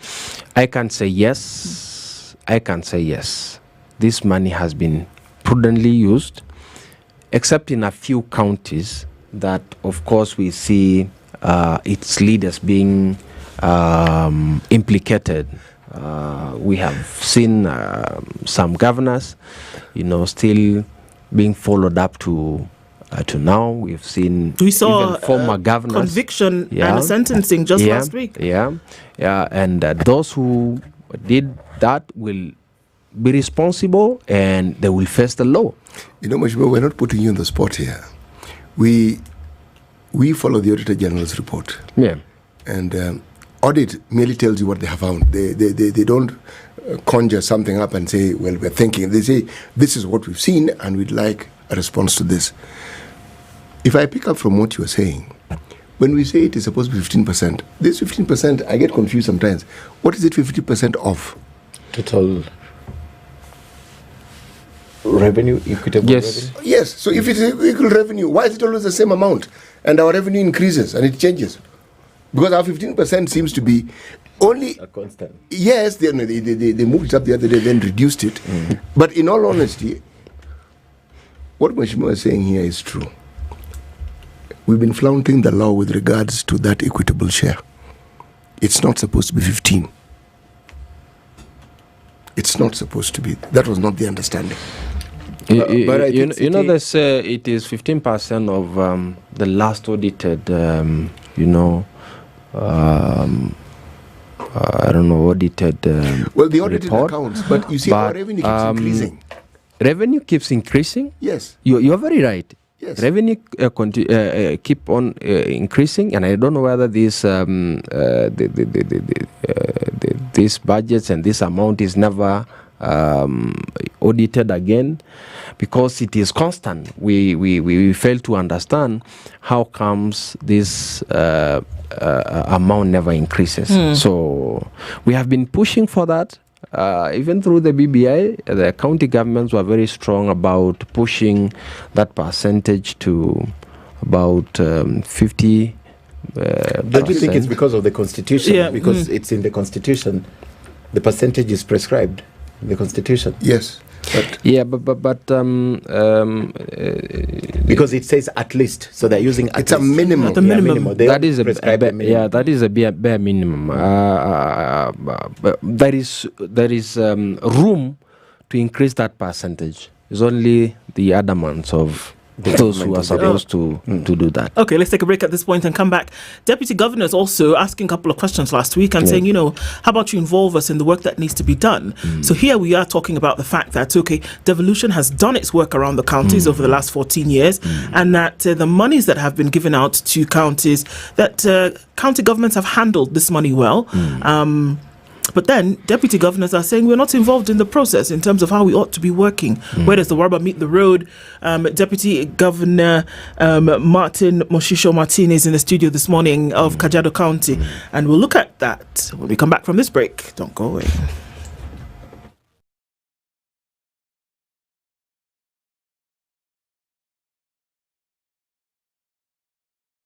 This is the Situation Room, the only way to start your day.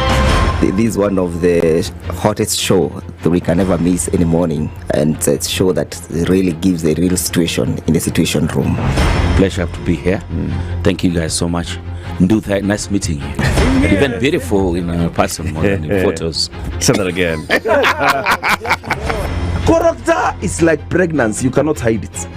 People hiding here and there, but after 2-3 months, 5 months, now you realize, so that is why the attitude that you were showing us, you're pregnant.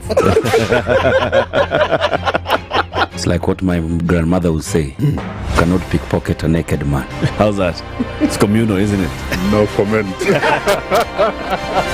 The Situation Room, Kenya's biggest conversation. The weather with SpiceFM.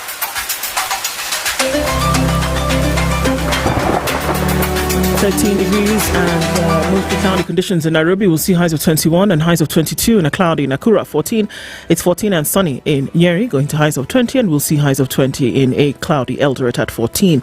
23 and sunny in Mombasa with highs of 28 and highs of 29 in a sunny Malindi at 25. It's 21 and cloudy in Kisumu with highs of 29 and Kakamega at 19, raining this morning with highs of 27. It's 18 and partly sunny in Kampala with highs of 25, and Dar es Salaam is cloudy at 23 with highs of 29. 11 degrees and partly sunny in Johannesburg with highs of 24, and Mogadishu is sunny at 26 with highs of 30. 14 and cloudy in Addis Ababa with highs of 18, and at 24 it's cloudy in Lagos with highs of 30. Kinshasa raining at 23, highs of 28 and lows of 23.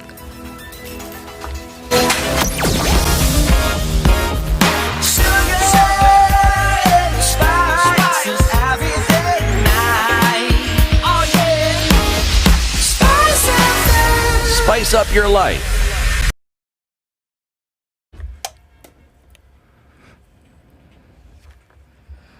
All right, busy in the city this morning, and we're looking at quite some traffic. It's coming off of the Thika Superhighway all the way beyond the Allsops Junction. Very busy this morning. As you get then towards Survey, looks like it will continue for some time. All right, let's take a look also at traffic that's coming in from the Eastern Bypass. It's been busy from the jump, and it looks like it will continue that way as we continue through Monday morning. Also, taking a look at what's coming off of James Gishuru Wayaki Way, then taking in some of that as you head out towards Westlands. And the Eastern Bypass coming through towards Outer Ring is quite busy as then you approach the Embakasi Loop heading onto Outer Ring. Kiambu Road is piling up. It's not been this way for some time. We're seeing traffic getting closer and closer to the Northern Bypass. That's more comfortable on a Monday. All right. Gong Road busy as well, and there's traffic coming in from Lower Kabete Spring Valley through towards the other side of things, coming in on Limuru Road. Let's see what happens as we get into traffic hour proper now. SpiceFM KE on X, hashtag the Situation Room. Mature, intelligent talk every morning. Spice up yourself.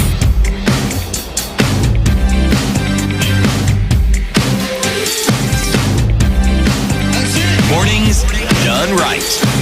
94.4 Spice FM, Nairobi. The Deputy Governor of Kajiado County is our guest this hour. And as we continue with those conversations this morning, I think the jury's still out, DG, on what's the thoughts around what has been used for devolution and what the results of those functions have been. And I mean, we don't take it. It doesn't go unnoticed that you've said that it could be done better, and I think that's a sentiment that goes round. It can be done better, in as much as more money is needed to follow certain functions. That what has been given is clear that it can be done better, whether it is from a management point of view to an accounting point of view. That's true. Deputy governors came together last week through the forum, which you headed at some point, and said that you know what, we don't have anything to do. So I mean, it really sounds like a really petty question, but then so what do you do from Monday to Friday if the forum is saying we don't really have much to do, essentially earning a salary after you've gotten on the ticket and you've gotten the governor into the seat? What happens to you? What do you do after that? Two things happening for deputy governors. One is about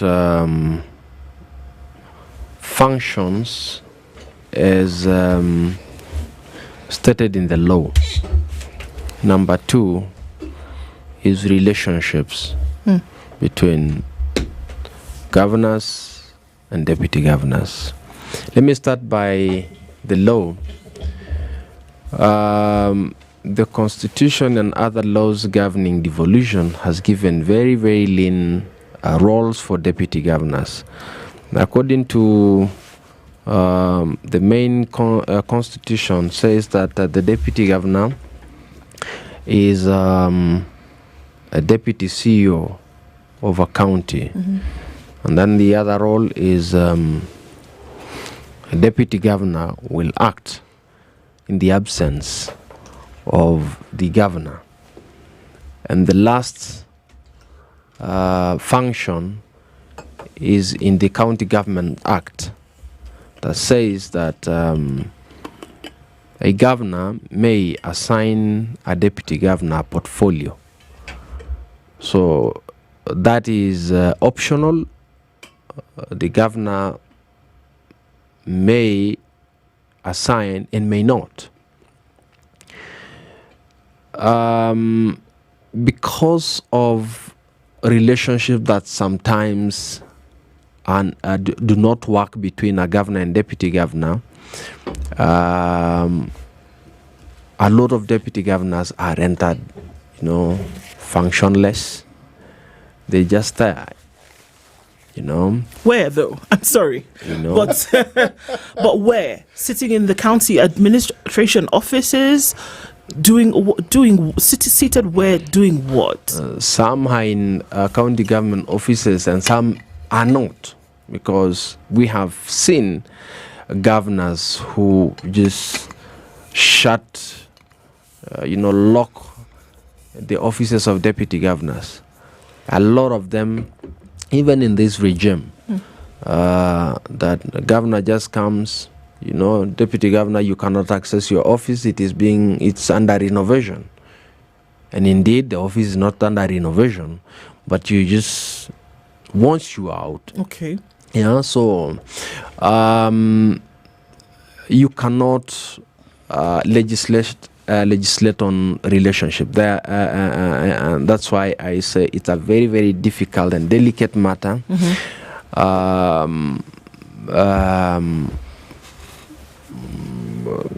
Governors and deputy governors are fighting over, failed promises. Okay. Some came to power because of agreements.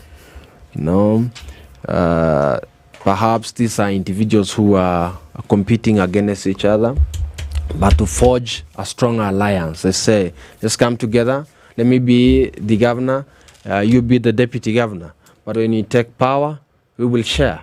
You will take this percentage of government, I will take this. But when they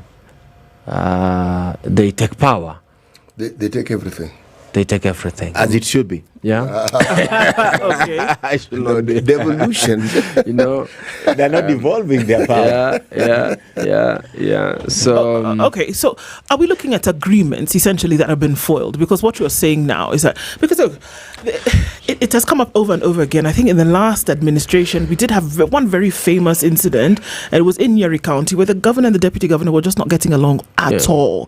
There was a denial of payment of salary. It had to, many things happening. But then now we see the same thing. Can it be that political alliances were forged for the purposes of getting this individual into the county seat, and immediately they lift the constitution to then be able to, make proclamations of what they will do when in office, then that alliance ceases to exist, and then they are put into some kind of county exile, or they're left out in the cold because there is no function for that office? Because it has been suggested that if there was a function for the deputy governor, kind of like what we saw in previous administration, when the vice president at the time also sat with a particular docket of something that they had to do. If the deputy governor position had a specific function, whether it would have been for county, whether it was an administration, because we also find that a lot of deputy governors are technocrats and are chosen for that particular reason. If there was a specific function that has been assigned to them, would it make this easy, and the frosty relations that we see then would not take place? Yeah, that is exactly what we are pushing at the moment, and we want to thank the Committee on Devolution in the Senate, who are really helping the Deputy Governors Forum to have functions. And what we want is the Deputy Governor's positions to be protected by law. And it might not even be a specific docket, but if you're given some programs to run in the county, deputy governor will be really working. Why didn't they give these programs? Because the question would be, why would your governor refuse to assign you something? That is our question. And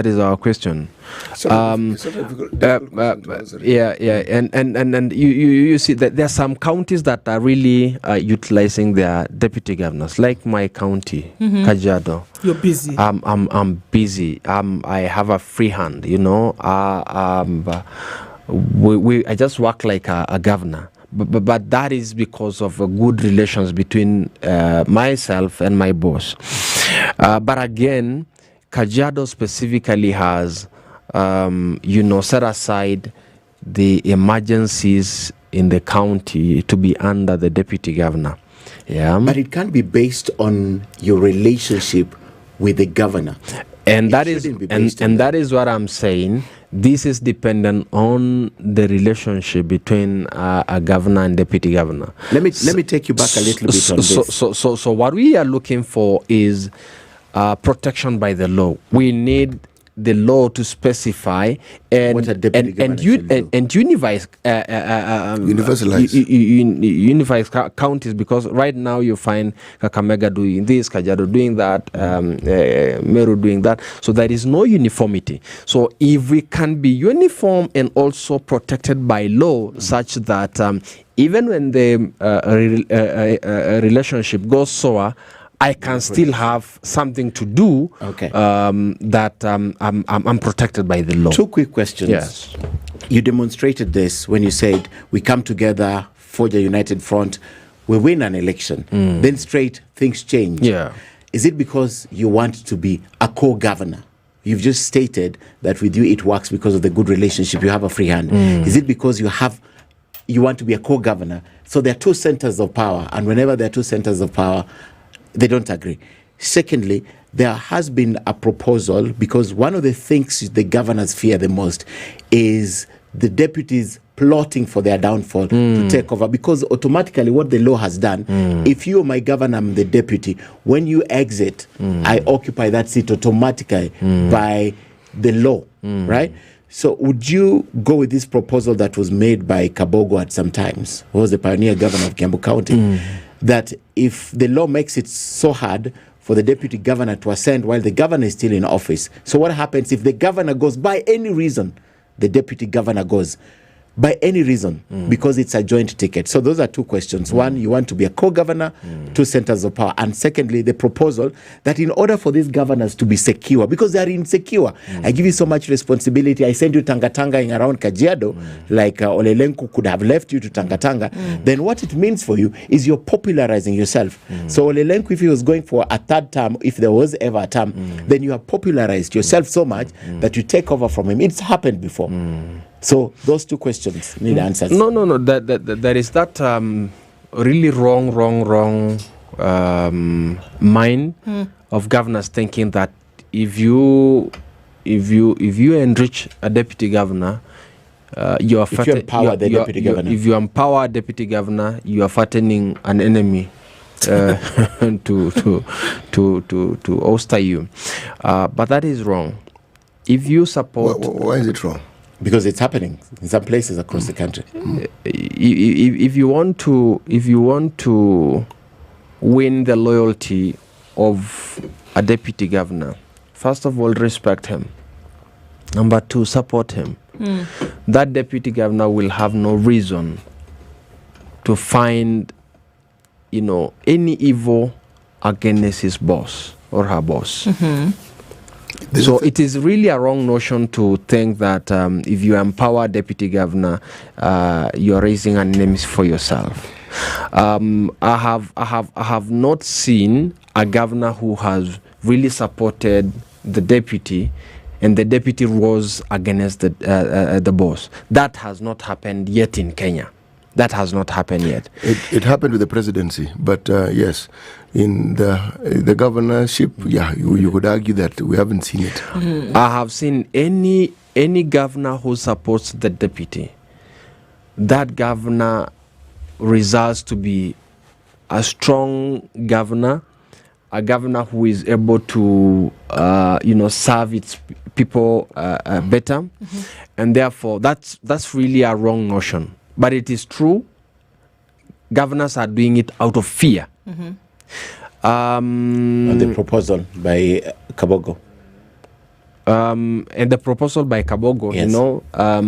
That is again another fear that probably the effort that is being planned against governors, maybe deputy governors are behind. Yeah. Because it's real. Yeah, it's real. It's happening. Because of how the law is that once the governor is out, then the deputy governor succeeds. So because you are idle in quotes, yes, your preoccupation morning and evening is how to oust this governor. Yes, and that operation of deputy governors will become a recipe for deputy governors to go behind anyone fighting against the governor. So the governor needs always to keep his deputy closer, not to find his way or her way to where his enemies are. So then there's merit, or then there's it would make sense that if this role of deputy governor came with additional roles that are prescribed in law, yes, you not only protect the position and the individual, but you then also protect the position of the governor. Correct. Because the deputy governor is not going to spend his or her time looking for ways in which they can oust the governor. You're very right, because they are busy. They have things that they are doing to actually take care of the county. Now, why do you think that devolution did not prescribe this? Because even as we see it, it is clear, it is obvious that if I am going to take over from this individual, if anything should happen to them, then perhaps I will play devil's advocate and mastermind a situation in which something actually did happen to this man or woman. So why? And it's human nature. It's human nature. It wouldn't take long for you to figure out something like that. So why wouldn't devolution prescribe this from the very beginning and say, you know what? The same way we had, and the one thing that keeps coming to my head is Moody Awori. Moody Awori was the vice president, but he was also the minister for Home Affairs. Right? He had things to do. Correct. So when he was assisting the president, he was assisting in that capacity, but there were also things that were being done in the country. But you see, that was the old constitution. I understand. That's why I gave that example. So if you can see that a deputy in that position needed something else to do, and here is devolution prescribing a whole new process of doing things, Why wouldn't that come in from the very beginning? Can I ask a question? Can I? Yes, please. With the presidency, is the deputy president's position, are the functions prescribed? No. Precisely. Shall be the principal assistant. Exactly. The deputy president could complain just the same way that DGs are complaining today. See, we devolved that system. This is devolution. This is the American system, as close as you can get to it. So if we devolve a system that we have at the national level, that is exactly what you'll have here. If we had a different system at the national level, and we're talking of devolution in my mind, then we'd have a different system. But because that is what we have at the national level, that is what we will have. So that change that you're asking for, may actually need maybe to change it from the national level, so that even when you're a deputy, you have prescribed duties, as opposed to just being the, what is called principal assistant. Yes. I have asked about these questions from constitutional lawyers and, some members of parliament. And what they say is the crafters of the constitution never wanted to create two centers of power. And they always base their arguments on even the roles of the vice president in the US, the speaker. They have very, very few roles mentioned in the constitution, but you find them working very well. But I feel Kenya has not grown and matured to that level of democracy, Yes, it is correct to say we don't want to create two centers of power, but again, we have not seen that working in Kenya. I don't understand. How do you create two centers of power when you have a deputy with prescribed duties? Now that is what they are saying. If you prescribe these roles in the constitution, you're creating two centers of power. That is the argument. I don't actually understand it. Because one could argue that one position, for example, that you have for a CEC could be glorified and be given, and a role that a deputy governor could actually fill. True. It is not a not a new center of power. It is an existing role that can actually be taken up by another individual. Yes. So that is what we are saying. Us as deputy governors, we don't want powers as governors, but we need protection so that we can be able to work and serve Kenyans. What kind of protection is this? Is it legislated protection? Yes, legislated protection. That's what you mean. That means when the relations are not working in a county. Right now, we don't send it to. No, as we are talking now, there are deputy governors who are fueling their official cars. There are deputy governors who cannot access allowances. There are deputy governors who have their security withdrawn. But so one would ask the question, why do you need them if what you're saying is that you're idle, you're not doing anything anyway? But what offense have you done? It's just because you're not getting along with your governor. You're not supporting, you're threatening your governor. No, some has not done anything, against the governor. So we are saying in that case, the law should protect you such that you have express mandate from the law to continue functioning, to continue working for the people, and we are saying there are counties that a deputy governor even do not have any single role, except being a deputy governor. Except being a deputy governor, which is a role. So in such a situation, we need to have a law that says program ABC is under the deputy governor. So whether you are in good terms with your deputy governor, with your governor or not, you can still continue working for the people. I didn't know people love work this much. I'm surprised that the only thing you are asking for is a job. Let me work. Yeah. And they're saying, no, we don't want to give you this work. Actually, Ken, if you look at our county system and everything that we've seen about it, from the time when we had our first governors, this position bamboozled most people. They got there and they did not know what to do with it.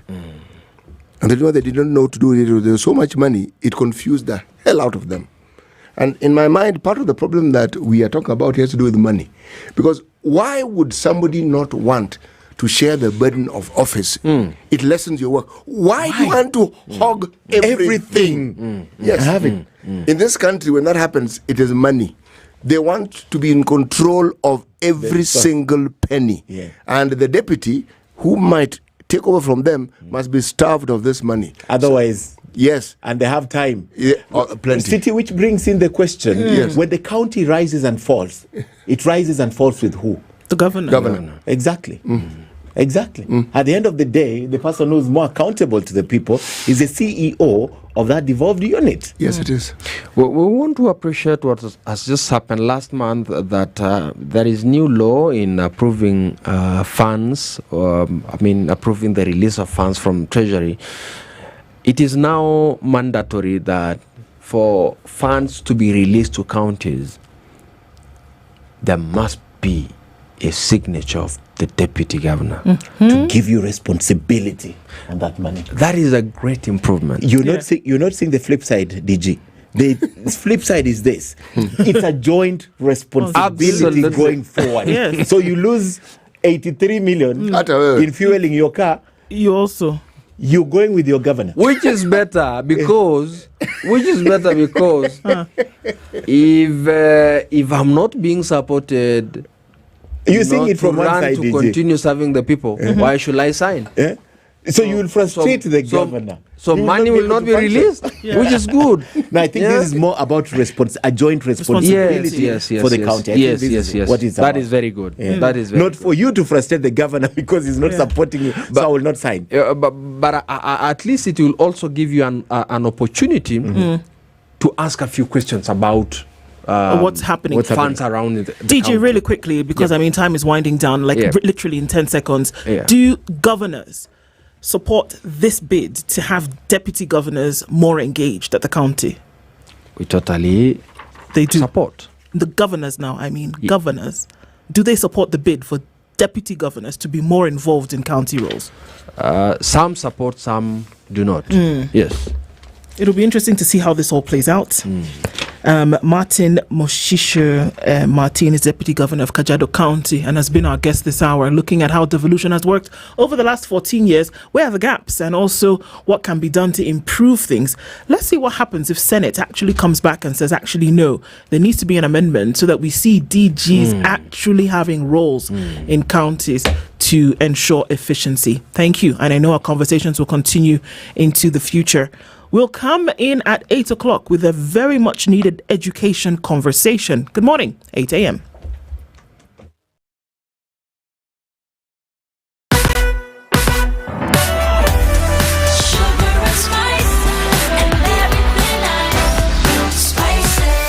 Spice up your life. It's now 8 a.m. Get effective relief from strong pain with Panadol Extra. Panadol. Relief starts here.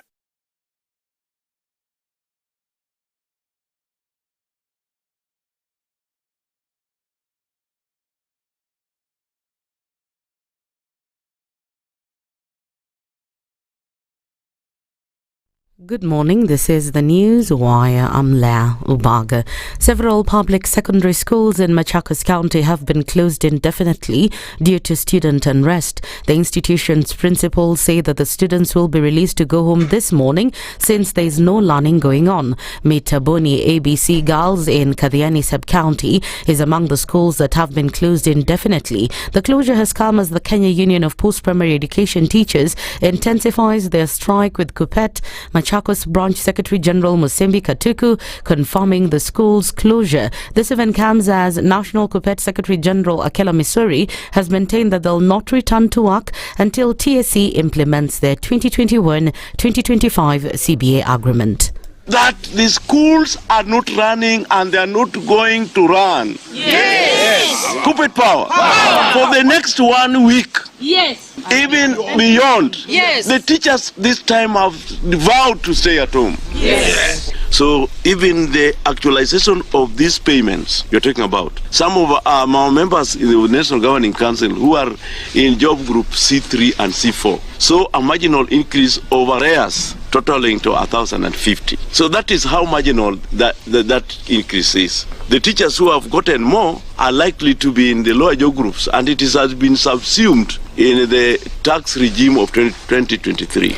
President William Ruto's official visit to Beijing, China is a watershed moment in Kenya-China relations, with significant gains that could benefit Kenya's infrastructure, economy and strategic partnerships. A State House communique states that as President Ruto leads the Kenyan delegation to the 9th Forum on China-Africa Cooperation Summit, he is poised to secure critical agreements and investments that will benefit Kenya for years to come. During the summit, which focuses on modernization and building a high-level China-Africa community, President Ruto will co-chair a session on the Belt and Road Initiative, that is BRI. Kenya's involvement in the BRI has already resulted in transformative infrastructure projects, including the Standard Gauge Railway and the Nairobi Expressway. Health Principal Secretary Mary Muthoni says so far only 4 cases of Mpox have been confirmed in the country. Speaking while inspecting the Jomo Kenyatta International Airport, Muthoni further said that there is increased surveillance across border points and airports as a screening is ongoing.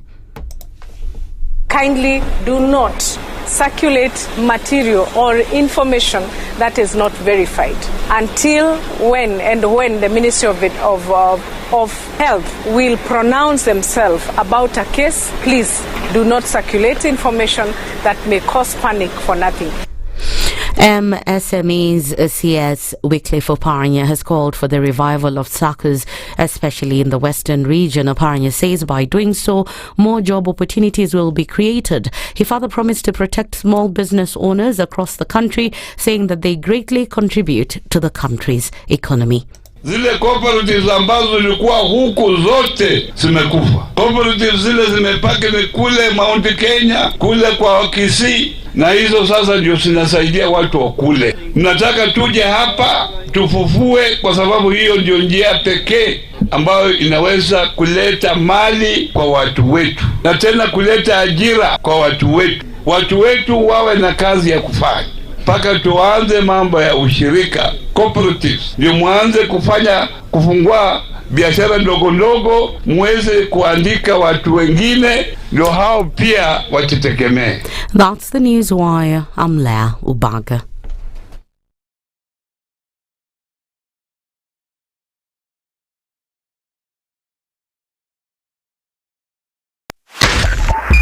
.5 Spice FM, Kisumu. You tune into Kenya's biggest conversation. My name is Ramanya. Amen. Amen. So 1 hour is over? Yeah. Oh yeah. Okay. It gets over. Can you imagine in 20 minutes? What the big boys have also done? I'm very proud of myself. When you understand about partnership in politics, it's like the way marriage is these days. When you're looking for a wife, you're like, oh, you know, maybe you can help me pay for fees as I pay for the rent. Why should you have a lioness living in your bedroom? I have to tell you a story. I went for a prayer meeting, which was called for the spouses of candidates for senators and governors. And when I got to the gate, the lady who was the secretary, she refused to, she's telling me, no. Leo tunataka wa mama. Leo ni wa mama. I'm telling her, no. She said, no, sio siku yenu. And I thought, there's a problem here, you know, because if it was a man, but this was a lady. It will be called First Ladies until you change the name. The Situation Room, Kenya's biggest conversation.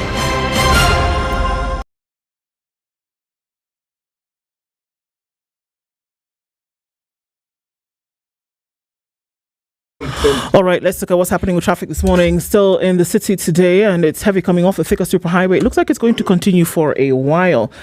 Let's talk and see as we get into traffic hour proper.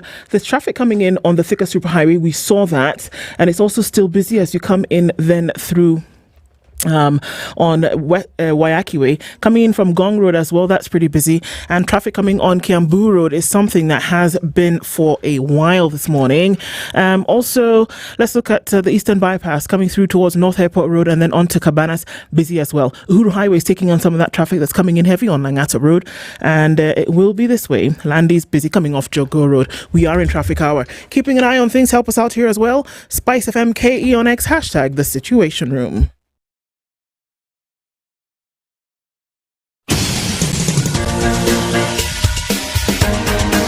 This is The Situation Room, the home of hard-hitting political commentary and penetrating insights about the state of the nation. This is a talk radio experience like no other. The Situation Room, a place for hard truths, debates, and elevated conversations. The Situation Room, witty, political, engaging, deep, controversial. In the room, we have C.T. Muga, researcher, academic, seasoned political observer, a fountain of wisdom in these politically uncertain times. Ndu Oko, Nigerian by birth, Kenyan by choice, communications expert, Pan-Africanist, a truth seeker and believer in people power, and Eric Latin, agent provocateur, the man in the chair, seasoned journalist, news hound, a man who believes in punching up, not down.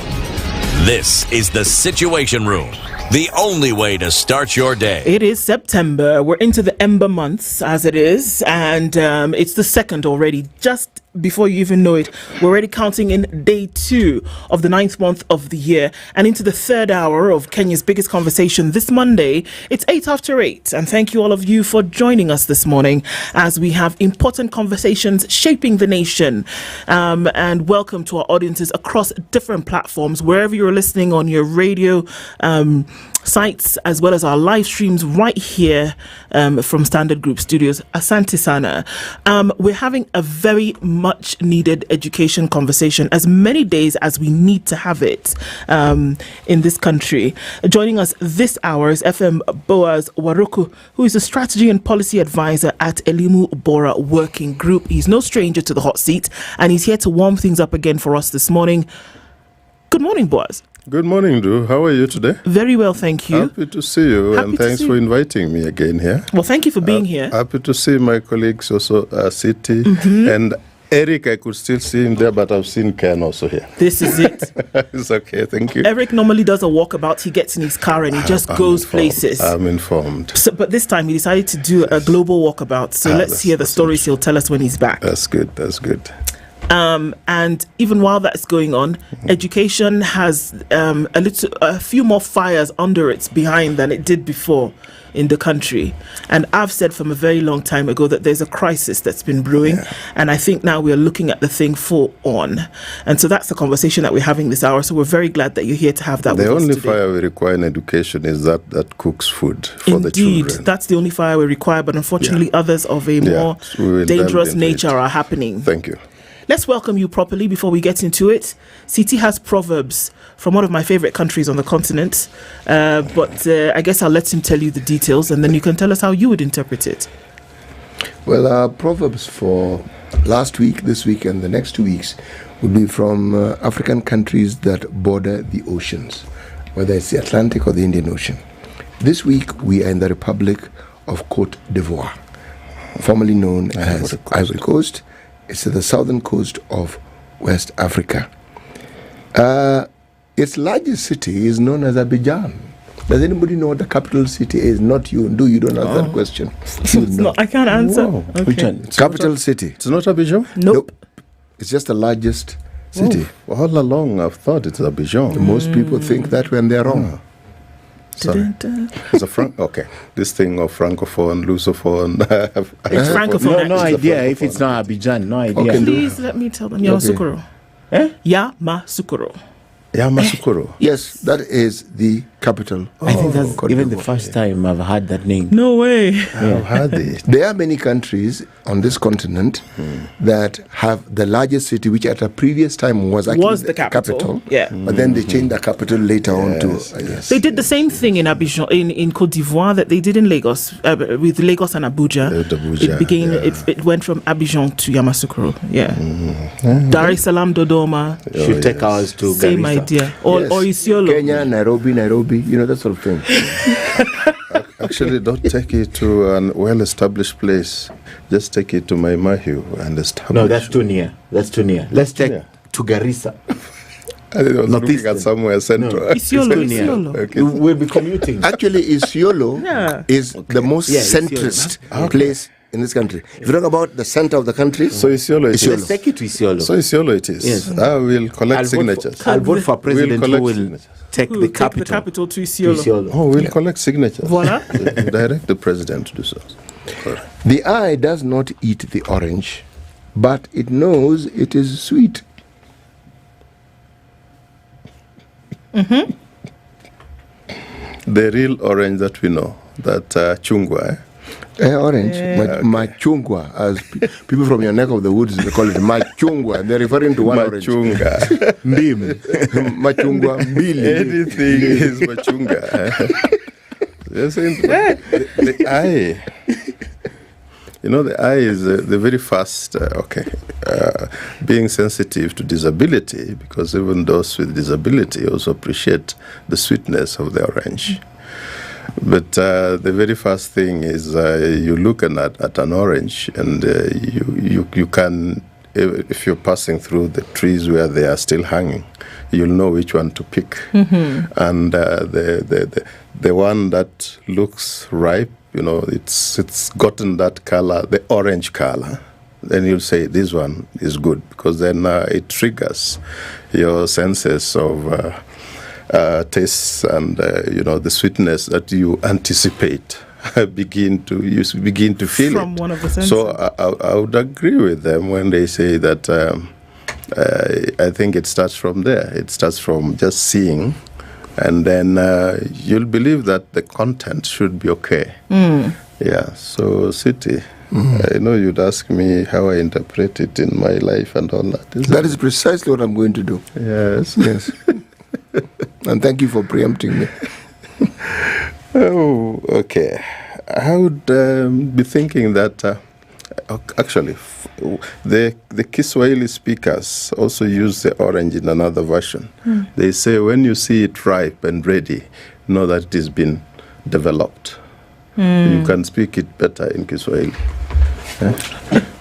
What's developed? Why are you looking at me? It's been well developed. He pointed at you. But I just want to say that what it tries to give me a picture of having faith or trust in the process, so that then you'll be able to say, okay, if I see this process is good as this, then the content of the product outcome should be okay. You can even relate it to what is happening within the unions right now. That process where they are supposed to be dealing with the negotiations, discussing CBAs, then finally they should be able to trust that at the end of it, that chungwa should be ripe, sweet, and they'll enjoy when they take it. Unfortunately, it never turns out to be the same. Be that way. Yeah. Good interpretation, I would say. So even as we then get into, because there's a myriad of issues that is affecting the education sector today. If it's not one thing, it's the other, isn't it? So if we just give a little bit of a recap, here we have an education sector where just a few years ago the curriculum changed, and then we see the phasing out of certain things. Let's just look at what last year we had the final Kenya Certificate of Primary Education. The KCP was the last one, and that particular last group incidentally will also be the last group of the KCSC, which will take place in 2027. So we saw that phase out. We are seeing STEM schools, rather we are seeing pathway schools then being established around about 2025, 2026. We are seeing that the curriculum will take on a different assessment. And it goes on like that. We see that the Presidential Working Party on Education Reforms went around the country and did what they did. A funding model for universities has come up that has caused ruckus everywhere. Not very happy with that. Before you could even shut your eyes, the JSS teachers then who had to straddle between secondary school and primary school said, hang on a minute, we were just interns, you've not given us a position, give us a position or we will not teach. But they were critical in making sure that the transition then between junior school and senior school was actually one worth its worth the paper upon which the proposal was written on. Before that even happened, they said, first of all, if you're not going to make us teachers, we are not going to come to work. Again, a critical function in the development of this curriculum. Yes. And then other teachers and unions said, well, we actually support them. If you don't hire them, we also will withdraw our services. It was not a threat because we are currently living in that reality. Capitation, which was not complete for term 1, 2024, started coming in dribbles. Then we got a new education minister, rather a secretary, cabinet secretary, and then things seem to start moving and then not move. All of these things happening in the education sector at the same time in the same country, to me, seems like a crisis or even several crises happening at the same time. Boaz, where are we? Thank you, Ndu. How I wish that a time will come when I'll be coming to the studio so that we celebrate education. How I wish, because it is possible. I just don't know why it can't happen within this short period of time that we see. And indeed, Ndu, I came early. I was seated just out there, and I received 2 messages. On my way, I received other messages, not related, but 2 messages there. One, my child is back at home, school fees. The other one, I was given an alert up to 3rd of September. If they don't clear, this happens. Those are the messages I've received from parents. So you can tell the kind of trauma some of us go through when you encounter such situation. First thing in the morning, it's almost a normal thing. I don't know. I think we should be asking ourselves as a country, do we really want to fix education? Because the issues that we've been discussing, we've been repeating ourselves. And you put it very well. I would start from where, just after the election of 2022, everybody knew that we needed to do something in education. Indeed, the current president signed a charter, education charter, that articulated what they wanted to do. And, among other things, they said there's a problem with CBC, particularly at the lower level, when it was still picking up. I'll try to fix it. He talked about, I'll fix the issue because of the staffing. He said that, of course, I know the gap is huge. In as much as TSC was giving different figures, the unions also had figures, but on average, the gap we had was about 150,000 to ensure that we are able to roll out and completely enable CBC to run. At the time, the discussion was also that, we are really transitioning from the 844 to CBC. And with that transition, we want to expose our students, our learners early in life to practical skills, so that when they eventually leave whichever level, they are people who are able to cater for for the needs of the society and for themselves. And in other words, they needed to deal with how do we transform our schools into learning centers with the equipment, the infrastructure required, all those. Unfortunately, what happened? Okay, let me start with the very fortunate thing is when President Ruto came into power, he established that 49 plus task working party of Munavu, Professor Munavu, and That working party worked for 6 months, added more time, and finally the report was there. But even before the report was there, there are some incremental recommendations. The first one is let's domicile JSS in primary. And that was done, that's December, just before January. And you remember the charter that the president had signed had actually poked holes into how the CBC was running. And indeed, among the things that was being canvassed, first he wanted to scrap it so that we actually get back to 844, so that we reorganize on how to transition to a better, if needed, a better system. So by the time of talking of ensuring that now we only have, let's domicile the JSS in primary, I don't know what informed that. Actually, that's part of we started raising lots of questions as a Limubora and other actors. And what questions we were most importantly concerned with is JSS as CBC packages it.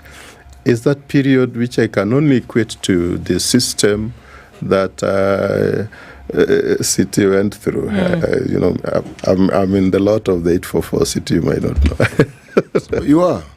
I'm the third group of 844. And that 844 is really old. A third group is 88, 89? That was the one that actually, joined from one. Right, because the 844 system found when I was actually a teacher. Yes. Yes, I graduated from university. I was actually a teacher. Yeah, so I'm saying at that time I would equate it to the O level. JSS would be the O level that would allow you then to start thinking, because I joined from one to St. Mary's Yala. I have to mention that. Sorry. I'm in good company. I'm sorry. I just can't resist that. I'm sorry. I joined Form 1, and then I saw, those study rooms, MPC, manpower combination, maths, chemistry, physics, maths, biology, chemistry, math, those categorizations, And then, of course, the arts, because Yala had an all-inclusive, the sciences, and then the arts. And you could see that indeed that was working. Of course, even as we went through 844, we actually accessed some of those books that the A-levels were using. So I would equate JSS to that O-level. Because with that time, I would say, we would go to the laboratories at Form 1, and you're exposed to a lot of things. Just basic chemicals, just chemical reactions, just going to do a little of dissection in the laboratory, biology labs, the juniors, because we are not allowed to the seniors, So at that time, in other words, you are already being exposed to this. That can only happen in secondary schools. When the domiciling of JSS happened in primary, where I know,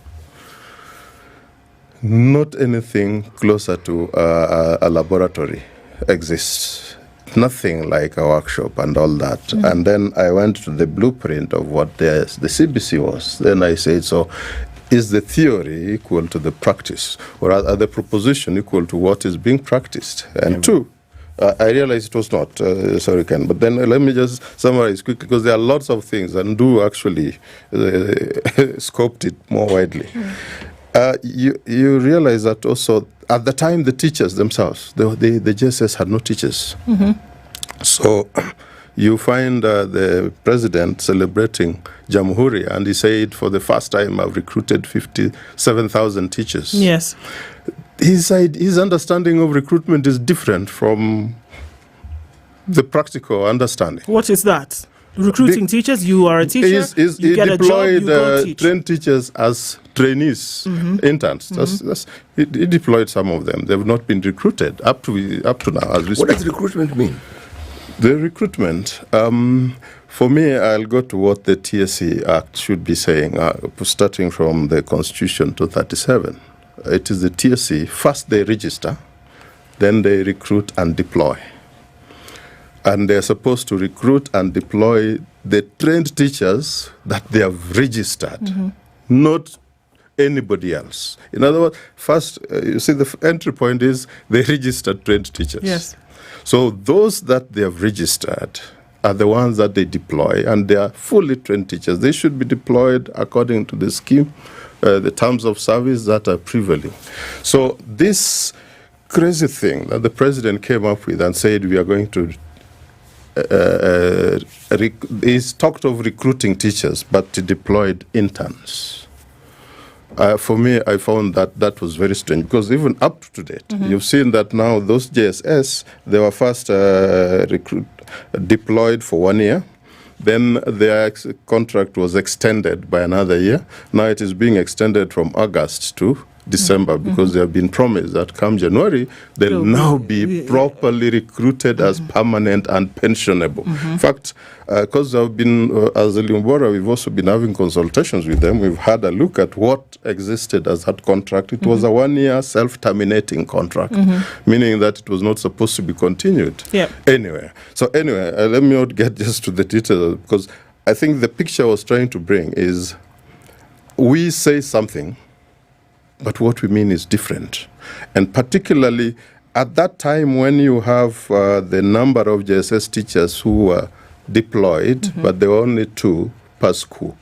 The numbers of students there huge, but they don't have the necessary equipment I've mentioned. No laboratory, no workshops, no nothing, and even the equipment therein and chemicals, none. But then, and this is for the majority of schools around majority the country? of the schools. Let me give you an example of, I think, the Kilifi school where, I will not mention that this is where the Secretary General of the JSS comes from, because he's trained in CRE and business studies. But he's the one who was now helping these students to learn sciences and all. And we were just asking, how do you must be very creative. You say, no, we only help them to make notes and understand things. They say teachers are generally taught how to teach. They are not taught specific subjects. They are trained. That's part of it. That's part of it. You're taught how to teach. Yes. You're talking methodology. There's also the aspect of how it is you need to consume, understand content, and then disseminate it. So that's the other side. So if I trained in history, you give me chemistry, I will have an idea of what I need to do, but I will not execute it as well as I should. And two, just remember there are only 2. But they are also expected to go to those rubrics and look at how each student is performing there and say they meet expectations, approaching expectations, all those kind of assessments. So basically, we sat with those teachers, and there was completely nothing going on in those schools. As we speak now, that situation hasn't been rectified. And that's at the basic education level. Sorry to skim through and jump to other areas. But now look at the higher education level. The new model, funding model, even its introduction was cantankerous. You introduce it first, I think that was supposed to be the second interim report that the president was to receive. He received that report and told these guys, this is not what I expected from you. Of course, and I think as a Limobora, we issued statements at that time. We said, this guy is not telling the truth. There's no single president who goes to a presidential function not having interacted with the core material that is supposed to launch.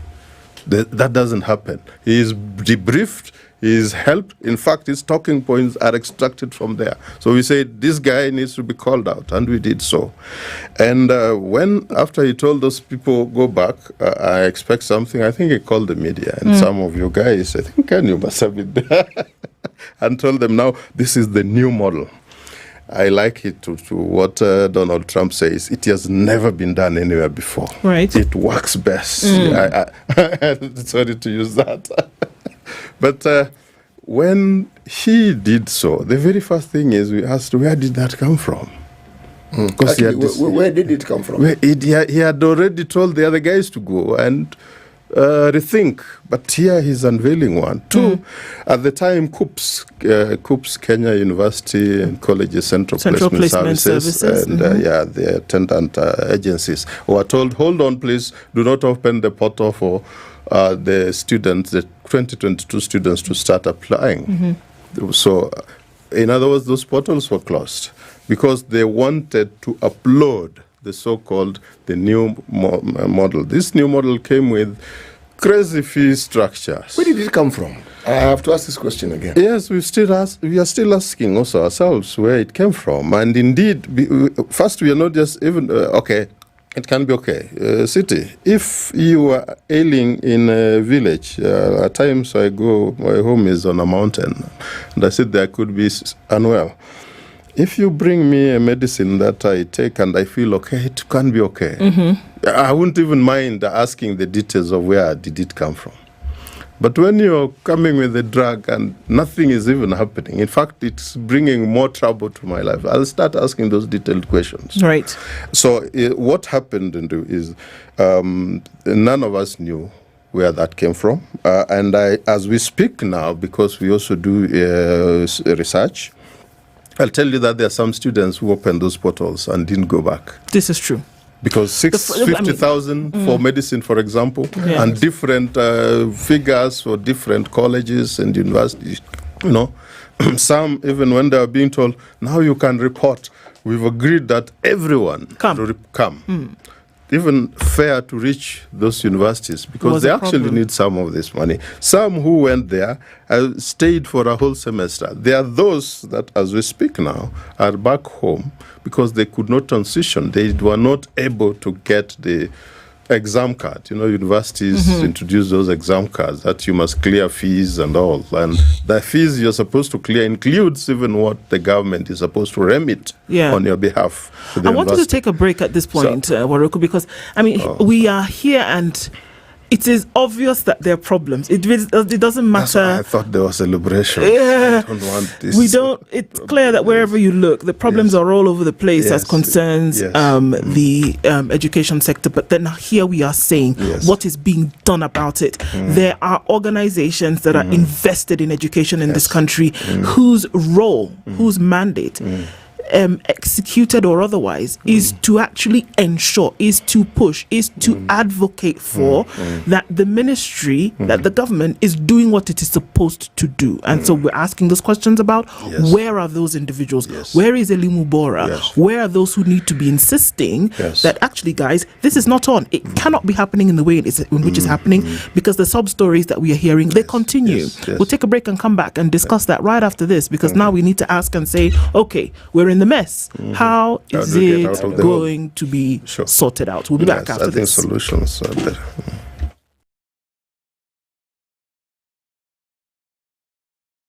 This is the Situation Room, the only way to start your day. One of the things that are ailing our country is negative ethnicity. You find you as a state officer, instead of thinking as a Kenyan, you think like a tribal person. Let me tell you something. The biggest problem we have had in this country is a leadership deficit. There is nothing that you are going to do in the process of change if you are not a risk taker. So you really have to pursue your vision to a logical conclusion and even be ready to step on people's toes. When it comes to the economy, you can run away with it. They say statistics are like bikinis. They reveal a lot, but they conceal the vitals. And so government people would throw statistics at you and tell you they're revealing a lot of information to you, but it's really concealing the real vitals. We need to get out of that, because when we want to grow our democracy, one basic thing that really requires to be understood by the political class, by all of us, is institutions are critical. This is the Situation Room, the only way to start your day. The weather with SpiceFM. 14 degrees and cloudy conditions in Nairobi. We'll see highs of 21 and highs of 23 in a mostly cloudy Nakuru at 16. It's 14 and sunny in Nyeri, highs of 21, and we'll see highs of 21 in Eldoret, where it's cloudy at 15. 25 and sunny in Mombasa, and 26 and sunny in Malindi. It's 22 and cloudy in Kisumu with highs of 29, and we'll see highs of 28 in a cloudy Kakamega at 19. 20 and sunny in Kampala with highs of 26 and lows of 17, while Dar es Salaam is partly sunny at 23, going to highs of 30. Sunny at 14 in Johannesburg with highs of 24, while Mogadishu at 26, sunny with highs of 30. It's 14 and cloudy in Addis Ababa with highs of 18 and lows of 11, while Lagos is cloudy at 24 with highs of 30 and lows of 24. And after the rain, Kinshasa is cloudy at 23 with highs of 28.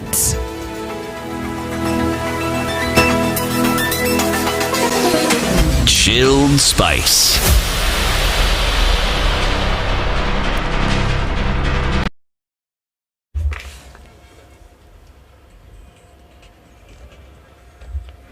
All right, so what are we looking at? Traffic coming in onto Huru Highway, and it's really heavy coming off of Langata Road. It's going to continue for some time. Langata Road, then feeding off towards Aerodrome, and then into the city on Huru Highway. It's busy on the Thika Superhighway, but just past Survey.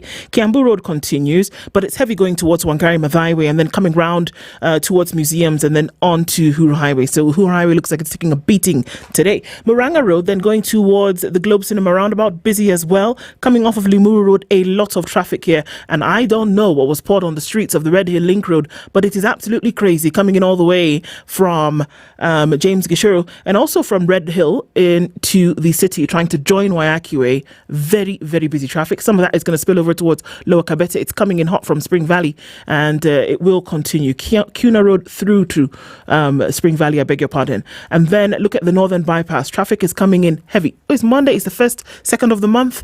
A lot of traffic this morning, folks. Want to keep safe and let us know what's going on where you are so we can keep things moving. How do you do that? You talk to us on SpiceFM KE on X hashtag The Situation Room.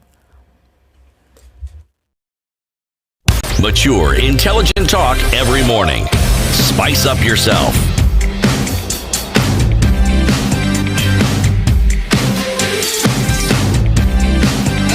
Mornings done right.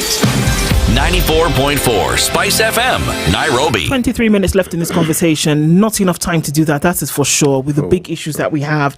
But getting into it quickly, FM Boras Waruku is the strategy and policy advisor at the Limu Bora working group. Groups that are invested in the education progression in this country. It's been established. We can tell stories till the cows come home about how bad things are with the education sector in this country. The question is, what are we going to do about it? And there it is, that there are groups, stakeholders that are invested, such as Elimu, and we have to ask, what are we going to do? It's not possible that you have a public system that doesn't take care of the attendees. It's not possible at whatever level that things are so bad that, and we say, well, we're going to throw some capitation at it and maybe throw some words at it and hope that, the frog becomes a prince. How? Thank you, Ndu. Quick things that we need to bring out also. There are many agencies that are at work and trying really to help stabilize education. Limu Bora, as you've said, of course, it is a grouping that includes several others, including Kenya Human Rights Commission. WASU is a member among the unions. We have WASU there. And the fact of the matter is we do a lot of research that informs some of those policy briefs we share with the people responsible, because the state agencies are responsible to ensure that these things are implemented according to, one, the constitution and the legislations that are in place. Like right now, I think Elimu Bora is in July, we took this higher education funding to court. In fact, as of today, that matter has not been resolved. We took it because it was so rushed, and we were saying there are certain parameters that needed to be dealt with first before you could even talk of changing a funding model that probably was not working so well but could be improved and made better. But when you did a total overhaul, you are bringing a lot more disaster, and that is the disaster we are faced with. Unfortunately, several others, particularly those in the government or public service, you will rarely find them telling you openly how they're suffering. Like the vice chancellors, when the funding model was being unleashed, the president was with them. But silently, they are crying how they are not even receiving the money. Even the other time, the town hall, the rehearsed town hall, they more or less endorsed that things have improved. But you ask yourself, how can things be improving when they are not receiving the money? Which magic or wand are they using? So the element of just being truthful to plans that we put on paper, I think that could help us. The aspect of this financing has really been a headache to us. Financing in that and as much as education receives what people call the lion's share, for us in Eliumbora, we say it's still not even sufficient because we need to prioritize it and put a lot more resources there. Because when we get it right and our learners, our children get well educated, that quality education, better things will happen. I have to stop you there, Waruku. 600 billion shillings. It's 640 billion. There you go. As you 640 billion shillings. Yes. Every year. Yes. Every year. Yes. Not shared for the 5 years of a presidency. No, every year. Every year, 640 billion shillings is set aside for education in this country.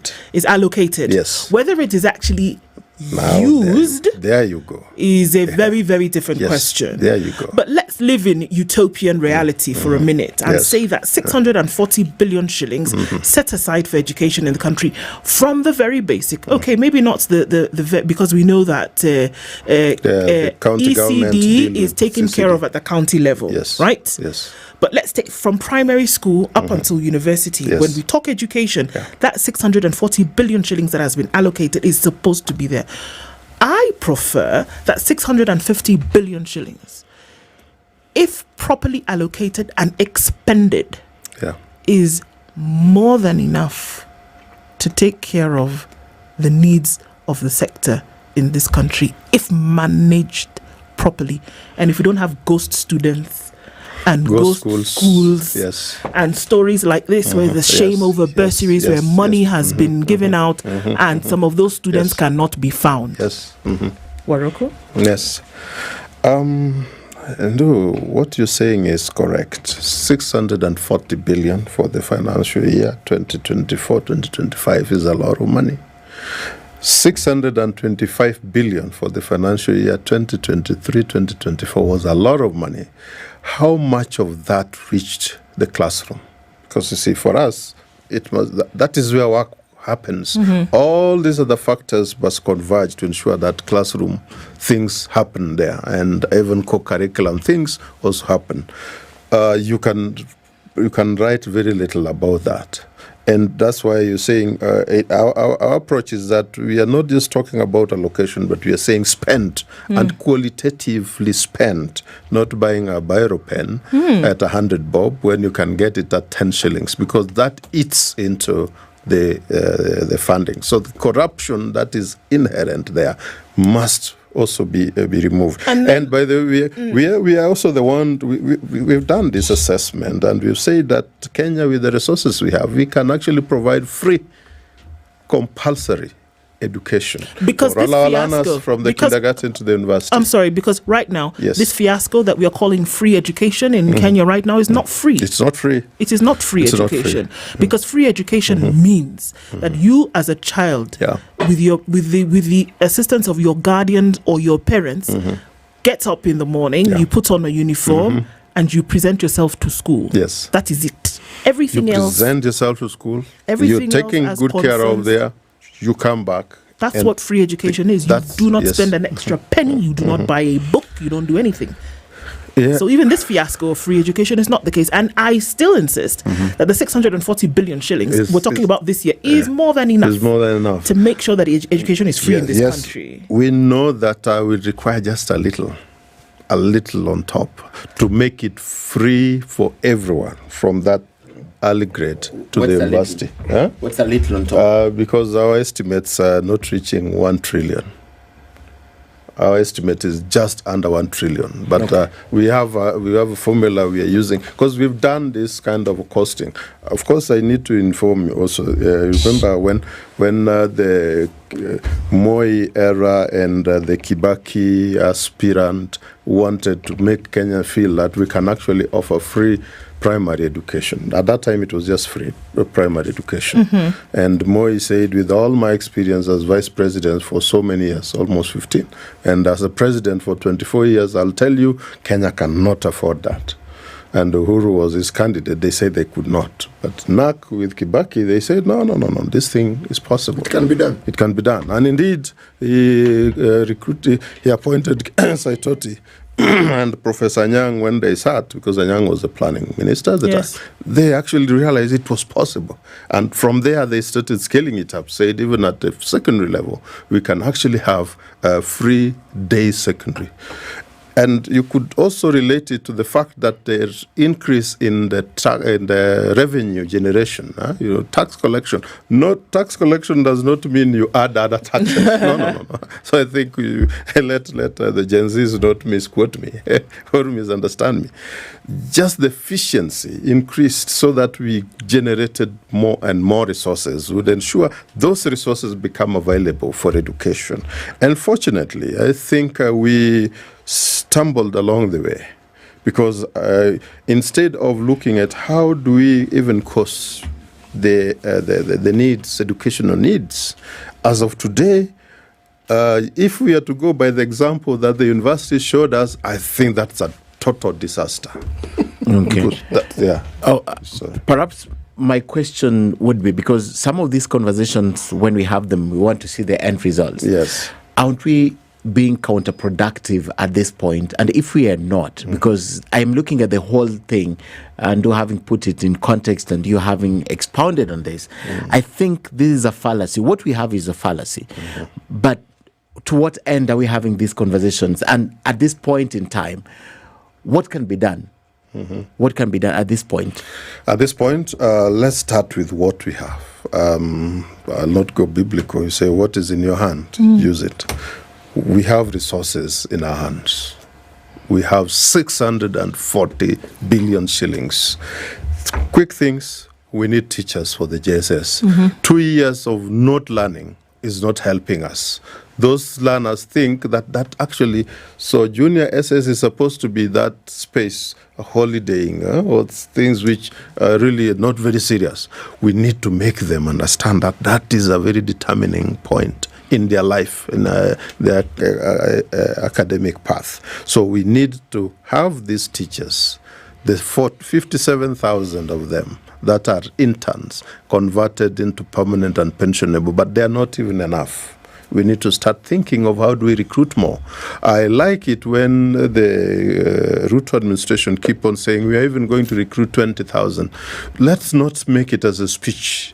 I would be really keen to check that the TSC has been given the additional resources and then that they have advertised and they are recruiting. Because we need to bridge that gap as quickly as possible. The capitation that goes to schools, let me tell you, sorry to tie this thing because there are many things which are at play. When the floods happened, many schools were really destroyed. Elimo Bora did some rapid survey. We had that report, the researcher launched. And what we were indicating is that those cracked classrooms, the walls, the teachers are still getting in there. The children are sitting here, but they know that the security or the safety of this building is being compromised. So we're saying there's a way in which some of those remedies should have been done. So the capitation grant, we should have been remitted early enough instead of waiting for December so that we are now quickly disbursing so that we clear with this year and start the new year. Do we really ever clear the year? There's always it's a logjam. They keep piling. There's always a backlog. They keep piling. They keep piling, and that's why I think, Ken, you're very clear. What must we do just to ensure that at least we break these barriers and this conundrum? Are there things we can do? There's so many things we can do. I started by indicating the funding must be streamlined, must go to school, and must be used accountably for the educational resources. 2, we also require, I think, the element which to me is missing here a lot is the oversight from the parliament. Because the parliament, when the public raises these matters, they quickly summon the CS, and to them it's like they've done their job. This is the time I would be expecting to see even some field visits for them to ascertain that what they're being told is actually working. I would have expected that when the media did project to us with how the first years in Kisii, that was last year, Kisii, I think there were 6 or 8, roomed in a 10 by 10 with only mattresses there, not even a desk, not even funds to buy academic material. And those are university students, dignify also the levels of this education. I would have expected that the oversight they do is they visit and tell you that indeed what we are being told is happening. Who's supposed to do that? You came this is coming from a time where education officers are supposed to fill that very function. And somebody a couple of months ago actually said the fact that the qualitative assessment aspect of education in this country is non-existent. No, unfortunately, those officials you are referring to comply to what has been it doesn't exist. The executive. So it doesn't exist. They are just there, just to affirm what has been. Let me give you an example. You remember when the floods happened, because that one we also did the research. The schools were asked to give a status account of how the situation is in those areas before the schools could reopen. They were given up to 12. That was the Friday was 8th. I think it was a Friday of 8th of May or something. So, but before that Friday, I think why I'm getting the 12th date in my head, you can reconcile. But they were given that date 2 days before the final date of them submitting those returns. It was declared that the schools will resume the following Monday. Yeah. So what informed the decision for that resumption, even when some schools were still underwater, submerged? Yes. So there's a way in which, why I tell you, I'm just giving you that as an example of why you should not rely so heavily on that infrastructure on the ground, because they don't inform what happens here. What is decided here, the top informs what happens on the ground, which is at variance with the reality on the ground. Why then do we see that happens consecutively from leader to leader to leader? Why? It's because accountability in Kenya, I think, is something that is just a buzzword. None of us is committed to follow it through and through.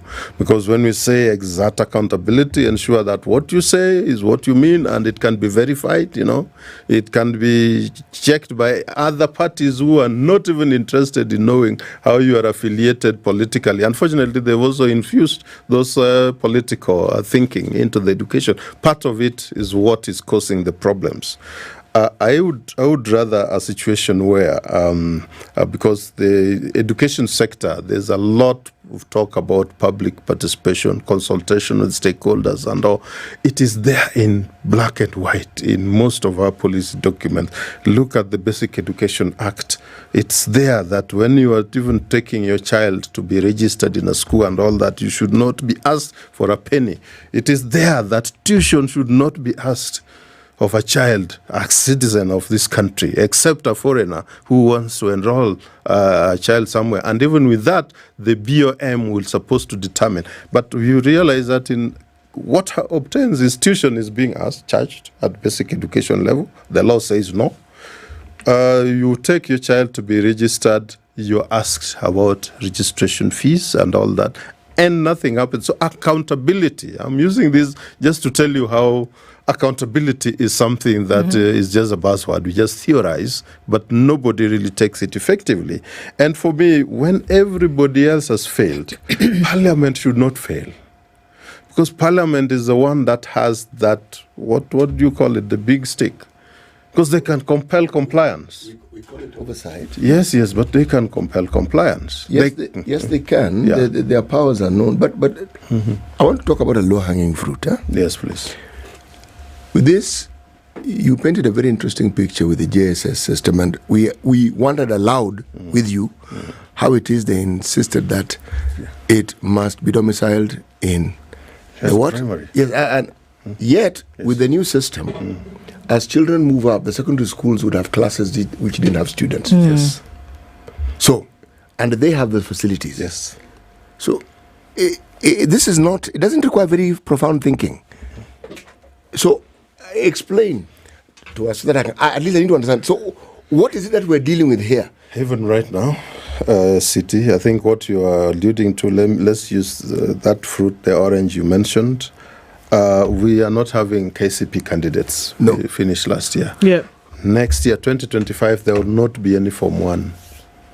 But there'll be those classrooms and the boarding facilities and most day schools, so we'll be having them empty. But then you're saying they must still just be in primary, where even those laboratories don't exist. The teachers are not adequate. That's a low-hanging fruit. Why don't we take a decision and say that let's utilize the spaces that are being vacated? At that time, probably the reasoning was the JSS pupils or students, if they were domiciled in secondary schools, they would have looked more superior than the class 7 and 8s who are transitioning at that time. But at this time, that argument cannot suffice anymore. So right now, it's possible to transition them. I'm still looking at a possibility of ever knowing how the president came up with this thing that was implemented and why eventually they thought domiciling them in primary was the best reason. If not for the fact that the superiority thing would have complicated matters for junior school and for class 7s and 8s who are transitioning. I'm looking for the other reason and I can't find it. It doesn't exist. If the president is the one who's pronouncing them himself on these matters, I want to assume that he's pronouncing what he has been told. Or how he's been advised. Briefed adequately, Exactly. But again, I know the health ministry has individuals who are trained in costing. Does the education ministry have such people? They do. Okay. So they do. At the Jogo House, that is what is supposed to be. That's the link that they have even to the treasury. They can even help get more detailed assistance from there to help them in the planning. Costing, how much do you require? And before they even bring the estimate, they're supposed to be helped. People who've studied that particular discipline, believe me, can break this thing down for you in ways that will actually make you shout for joy. Yes. So which means they know. They know. And they know what can work and what can't work. But clearly with what we have, they're not being listened to. Yes. No, I think that because the person at the top knows everything. Probably. I want to challenge you.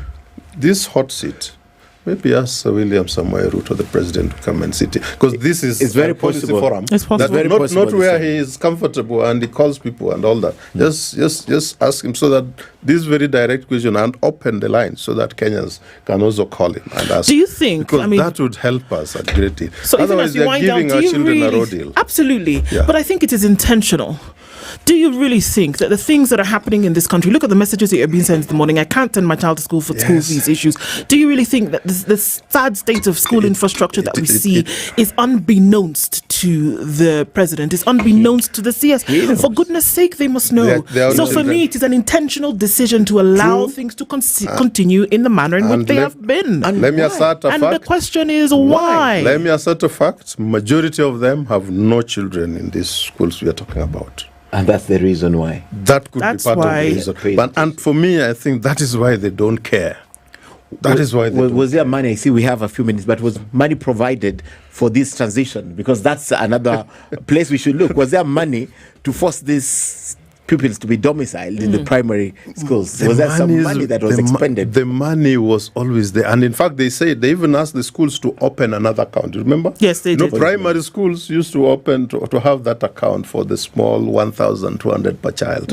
And here they were being told for every child 15,000 is coming. You remember that? Yes, and which has been reduced significantly over the years. So the money was there. And where is your answer? That's the answer. And unfortunately, this is a big problem, and it is a big one. And when we talk about the crisis that we have, it is a crisis. It does not look good, and we must continue to push because we're talking about foundational pillars for this country. Even before I know the time is over. You have literally 10 seconds. Actually, what is happening? Look at the KCSE students of 2024. 2020, when they were doing KCP Corona. Actually, these are students who joined high school in August. On August 2nd of 2021. Meaning that they have barely just finished 3 years and they're supposed to be sitting KCSE again. Now strikes are there. You know, I think this kind of a thing make the younger generation become so angry. So we must reach out to them and help them see that we actually care. We know the challenges they are facing, but it must start from the government, and the head of state is responsible to ensure that the right things are done. Not just spoken about. I think we are tired of the speaking. Indeed. Yeah. But FM Boaz Waroko has been our guest this hour as we have been discussing an education in crisis. He's the strategy and policy advisor, Elimu Bora Working Group. It doesn't end here. It definitely continues, and we can't keep quiet about it. Please call me when there are good things we celebrate in education. Let's all work towards the good things. Want to shall we? Rejuvenate my spirit. Thank you. Indeed. Asante Sana. Good morning. 9 a.m. Thank you.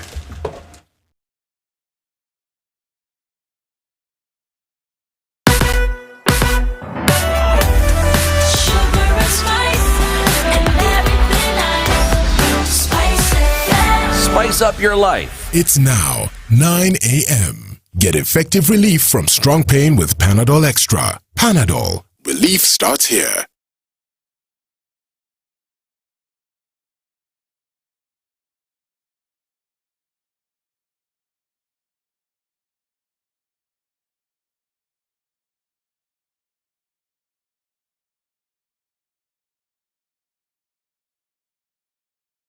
William Ruto and opposition chief Raila Odinga are set to attend a crucial meeting bringing together Africa. In Beijing, China, co-chair of Raila's African Union Commission Chairmanship Campaign Secretariat, Elkanah Odembo, said since many heads of state will be present, the Forum on China-Africa Cooperation Summit provides an excellent opportunity for Raila to market himself for the AUC top job. University students will today hold the said mother of all protests against the new education funding model. The protest comes at a time when Azimio leaders have increasingly criticized the model, terming it as oppressive. Mambo ambayo hawezi kukubalika kama hiyo muundo mpya wa kuelimisha watoto wetu katika vyuo vikuu. Sisi tulisema hiyo doesn't work. Mambo ya elimu tusipoyachunga, basi watoto wetu wengi hawataweza kwenda shule. Mjua kwamba yale ambayo yalianzishwa na Mheshimiwa Kibaki wakiwa na Mheshimiwa Kalonzo Musyoka, free education ilikuwa isaidie watoto wote. The Ethics and Anti-Corruption Commission is investigating a graft case in Baringo County where top officials in the county assembly are suspected of embezzling public funds. EACC South Rift Regional Manager Ignatus Wekesa says the suspects are set to appear at the anti-graft body's office in Nakuru for grilling, that is, sometime today. The officials are reported to have irregularly created extra committees outside the limit established by the law. Those summoned for grilling include the Baringo County Assembly Speaker, Clerk, Deputy Clerk, Director of Finance and Accounting, as well as committee clerks. One person has died while two others have been injured following an accident along the Nairobi-Mombasa highway in Machakos County.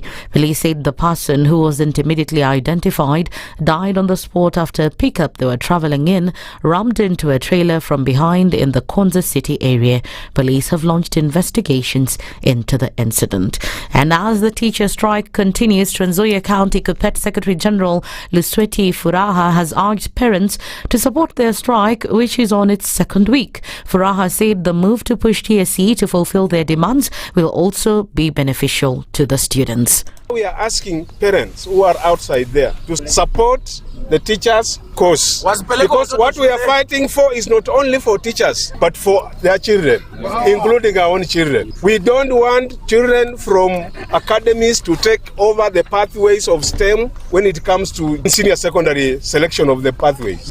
He maintained that teachers will, however, not return to work until their needs are met. There is something with the Teacher Service Commission. Yes. There's a policy referred to as career progression guidelines that has made teachers to stagnate and they cannot be promoted. We are asking the Teacher Service Commission today withdraw the career progression guideline immediately. Walimu hawataki career progression guideline. Two, they must respect respect the CBA that they signed of 2021 to 2025. 3, we want the fake comprehensive medical insurance improved and make it real comprehensive, or we don't want it.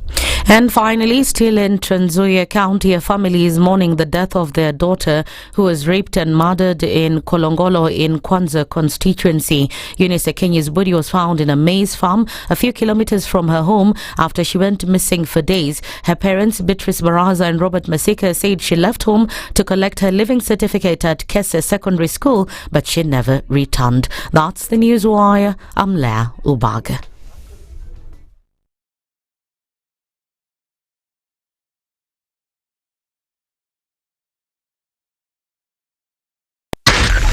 .4 Spice FM, Nairobi. Good morning, and I love your show. Thank you. Having come from a Kikuyu radio background, I migrated to Spice because of the content.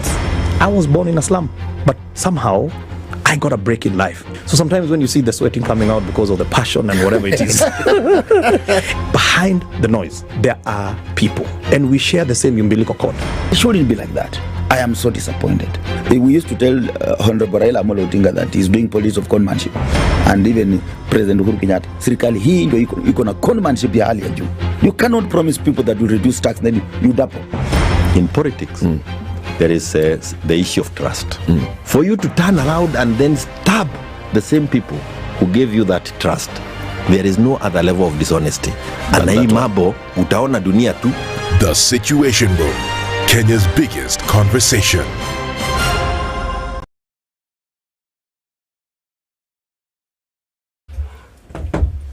All right, we're getting to a few minutes after 9 o'clock. What's happening on the streets where you are at this morning? It's been heavy coming in Lower Kabete towards Spring Valley, and Limuru Road is giving quite a lot of traffic this morning. On the Thika Superhighway, we just have that as you get towards Survey, where your service lanes come to an end, and a little bit of ruckus was happening right around Wangari Maathai Way, and this produced quite some traffic. So Langata Road gave off quite some this morning towards Huru Highway. Huru Highway is very busy between that junction of the Nyeri Stadium roundabout and then heading towards Haile Selassie. Very busy, bumper to bumper. I don't know when we're going to get out of this one. And we're also seeing quite some traffic coming in all the way from Naivasha Road, actually. Today, very heavy traffic at that fork in the road between Naivasha Road and Kikuyu Road. Heavy traffic this morning, and it's spilling towards Gong Road, and it's going to continue for some time. From all that we see, the southern bypass is not looking good. How's that for a scenic route and one undisturbed into the city? It's heavy coming in off Outer Ring. Outbound traffic coming in from North Airport Road is very busy as well. We're in traffic hour, and this is one Monday for the books. We're keeping an eye on things. We want to keep things moving. Talk to us on SpiceFM KE on X hashtag The Situation Room.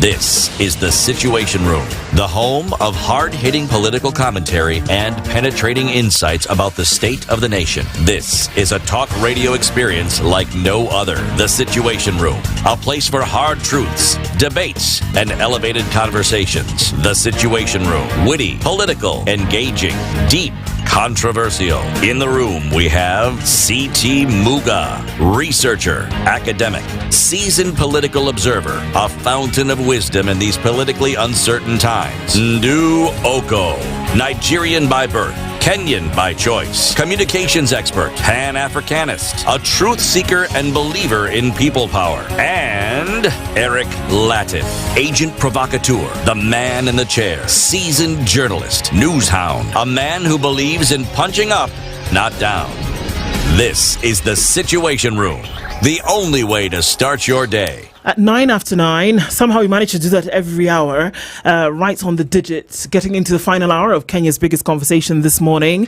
And a way to start off the week, looking at issues that are very important and setting the agenda for conversations that we should be having to push for change where it's needed or awareness where that is needed as well. Thank you for keeping it here all morning as we have been streaming live on YouTube, Facebook, X and TikTok, and also our audiences on KTN Home and across radio programs that you watch with us. All right, we are continuing with an education conversation, but in a different light this morning. And we're looking now at redefining education as we do have it through travel, the hidden potential of how travel can actually affect or improve education. Monica Kimingi is the founder of Blue Path Safaris, Tours and Travels, and she's here with us this morning. Welcome to Kenya's Biggest Conversation, Monica. Thank you very much. Karibu sana. Asante. You're in the hot seat of the Situation Room. So I know that does nothing for your nerves, but you'll be fine. You just calm down and enjoy the ride. We welcome you in true Situation Room style. CT is going to give you a proverb from one of Africa's countries, and he'll explain that a little bit. And so what we're going to ask you to do for us is listen to the proverb, tell us what you think and how you would interpret it. Fair enough? Good. All right, great. Yes, our proverbs for the whole of this week come from the Republic of Côte d'Ivoire. Mm-hmm. The eye does not eat the orange, but it knows it is sweet. Mm-hmm. Okay, so the eye does not eat the orange. Yes, but it knows it's sweet. Macho yakuli machungwa. Well, I'll say that what you believe in is what you actually get. So you don't have to really have to do something, but if you believe in it, will come back to you. Clearly a person of faith. Well, you have just enunciated one of the beautiful things about Proverbs and the interpretation. Whenever we ask our guests, we always come across an interpretation that we could never have thought of. So we thank you. That's the thing about personal interpretations. You teach lessons as well, isn't it? All right. So, education through a different lens and looking at what then travel can offer, or the different opportunities that are available. Just give us a brief overview about your organization and what you do. All right. Thank you very much, first of all, for having me here. My name is Monica Kimingi, and I am the founder of Blue Path Safaris. Maybe I can talk a little bit about Blue Path. It was established in the year 2021, just as a regular travel agency. But along the way, we identified a gap when it comes to education. To precise, when it comes to supporting schools to have travel so that they can expose the children to the international market or even to the world. So that is where we saw the gap, and we decided to focus on education. So basically, as I said, we started as a regular travel agency, of which we still are up to date. We are IATA accredited, meaning we offer tickets and visas and all related types of travel. But not to be specific, we decided to focus on education by collaborating with schools to ensure that we support them when it comes to travel for the students. You say you saw a gap, and the gap was the education sector. Okay, now, if the gap exists and you provide something that can help bridge this gap, what is it then that this traveling would do for a student? What are these benefits that a student, perhaps and their teachers, would derive from traveling? Okay, first of all, the kind of travel we actually support the school with is educative. In terms of creating exposure to the students, they join global competitions. To be specific, they compete with other students across the globe, and at the same time, we support them by creating a platform where they can enhance their skills in sports. So we do soccer, we do swimming. In Spain, where they get coaching and they're able to enhance their skills. And at the same time, as you ask where we saw the gap, is you realize the teachers are also very busy to organize a travel. So we come in and help in documentations, visas, and also to walk through them during the entire travel time. Yes. So how do you make contact with the schools? What do you do? What's the process that you go through? Obviously, to get them to see the need or to see the benefit of getting into programs like this. Yeah, because I wanted to add that. Do the schools come to you, or do you go to the schools? Yeah. What happens? Actually, it started with one school, which is a Brookhurst. That is the school that we started with. And then with time, because we get referrals to other schools, and at the same time, sometimes we also walk in to the schools, and we introduce ourselves, and we're able to explain to them what we do, and what we can offer.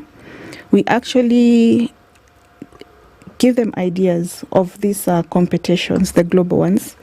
And most of the school, you find they are able to actually adapt to that. Okay. Yeah. So if I get you, SpiceFM Secondary School has students who are in the chess club. There's a chess competition in Brazil. You know about it. Spice doesn't know about it. Spice High School doesn't know about it. So you walk to the school and say, hey, Spice High School, you know there's this chess competition coming up in December, and I know you have a chess club in this school. So because you're busy, we'd like to help you get to Brazil for this competition. So that's where the conversation starts. Exactly. Okay. Yeah, that's how it starts. And you also find that recommendations also, most of the schools now, they are reaching out to us because maybe they have heard from another school. So you saw a gap. Having drawn your experience from the regular travel agency, that I want to organize for my birthday holiday next week, and I'm not going with Ndu. We shall revisit. So I want to organize for my holiday in Turkey next week, and I can't organize for it. So you saw that gap and said, even schools would want to travel, even students in school as a school would want to travel. Is that how this idea was born? Yes, I'll say yes, that's how the idea was born. But at the same time, I am the founder of the company, and I'm also very passionate about empowering youth and, creating that platform for them to showcase their talent, for them to improve on their skills. And others, actually, they don't even realize they have the talents. But the minute you actually create a platform for them, they are able to discover. So it is actually, I'll say it is started with passion for the leaders, for future leaders, and then somehow it came became business. It became business, yes. Okay. I think it's extremely interesting because there's an aspect of travel, what it does for you to see. And, every time we think about travel, we think about getting on a plane and going to another country, right? Travel is going from one place to another, and the experiences that you gain there can actually provide a much needed boost for your education. Open your eyes a little bit more. So I've seen a comment here, and I think it's an important one. Is this just for private schools who can afford a plane ride, or would you look at doing just for private schools rather, or would you look at doing something for public schools as well, whereby excursions can be taken, even if it's to different parts of the country, even if it's within the region, and that can come about as having saved over the year or put something aside? What would be your idea? Because it's happenstance. You tried it once and it seems to work, and somebody else wants it. Happy accidents, as we would call them. But is it not something then that could then grow into something that then becomes embedded in a curriculum, for example? All right, thank you very much for that. Actually, that is our future goal, to ensure that we incorporate the entire student, all the students from the entire background. So, yes, for now, I know for travel, it might be a challenge to some students because it comes with a cost, but we look forward to a time that we can be able to collaborate even with the government, even with outside entities so that we can be able to make it as affordable as possible, and also to include even all the students from different backgrounds. Yes. Okay. So what are the current projects that you're working on? At the moment, actually I can say for this year we have done swimming in Spain. We have done soccer also in Spain. And as we speak, tomorrow, myself, I'll be departing to Bangkok, Thailand, because I have 2 schools that will be joining. They are traveling on 4th, arrive on 5th, and they'll have a program for 1 week in Bangkok. This is actually a global competition. Okay. This is interesting. Now, let me just take you back a little bit. How do you decide in the countries you go to, or is it the event that you think has educational value that determines the country you go to? That's question number 1. Question number 1B. When you want this known, how do you get the schools to actually understand and know that this is available? Because sometimes they may want to, but they have absolutely no idea that is possible. Do you have a relationship with these many associations that schools have, whether it's private schools, government schools, so that it becomes a lot easier for you to communicate this through the agency of their own associations, so that they also understand these benefits? There's a C, but it can come later. Let's deal with the and B. All right, thank you very much. So to answer question number 1, there are 2 scenarios. We can plan ourselves. Like we collaborate with the soccer coaches in Spain. So it's like they are our partners. So that is a scenario where we can actually plan and tell schools that we are planning this and this at this particular month. Are you willing to join? And we start working with them. So scenario number 2 is where it's not our event, but we know it's happening.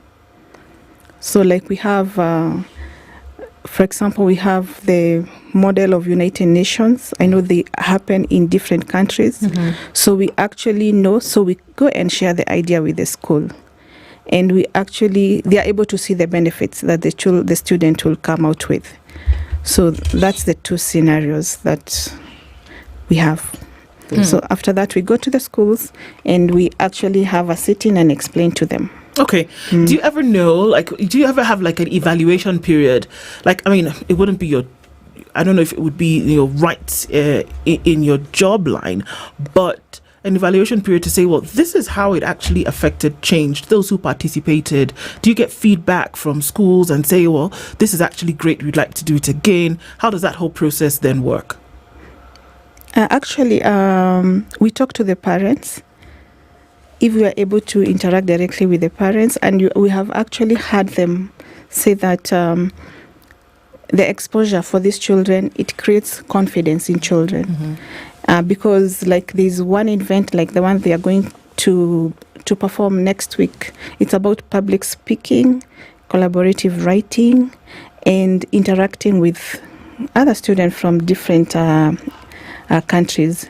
So it actually boosts their confidence.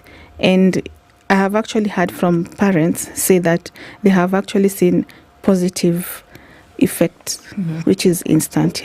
Yes. Okay. So they say the world is your oyster. So where would you imagine that Kenya's students, whether they're in the private sector or in public schools, then would be able to go to then be able to enhance these experiences, add to an education? Because that education is not just in the books and in the classroom, obviously.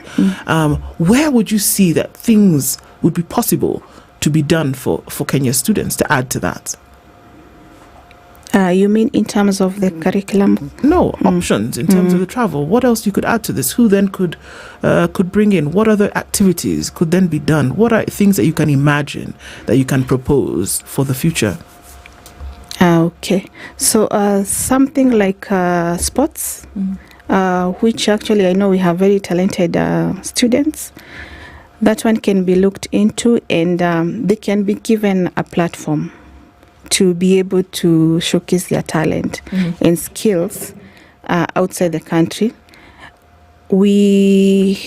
Each and every year we normally go to, there is a conference, international conference for travel agency in Germany, and we actually happened to meet Manchester City Club, and they actually asked if we can be taking the students to UK.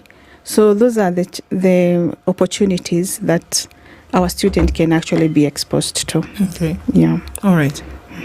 What would it do, in your eye, for schools? I mean, I'm looking for. We've looked at the students now in terms of what do you think it would be able to be a boost for schools if a group of their students went from one place to another? How would that affect schools in general?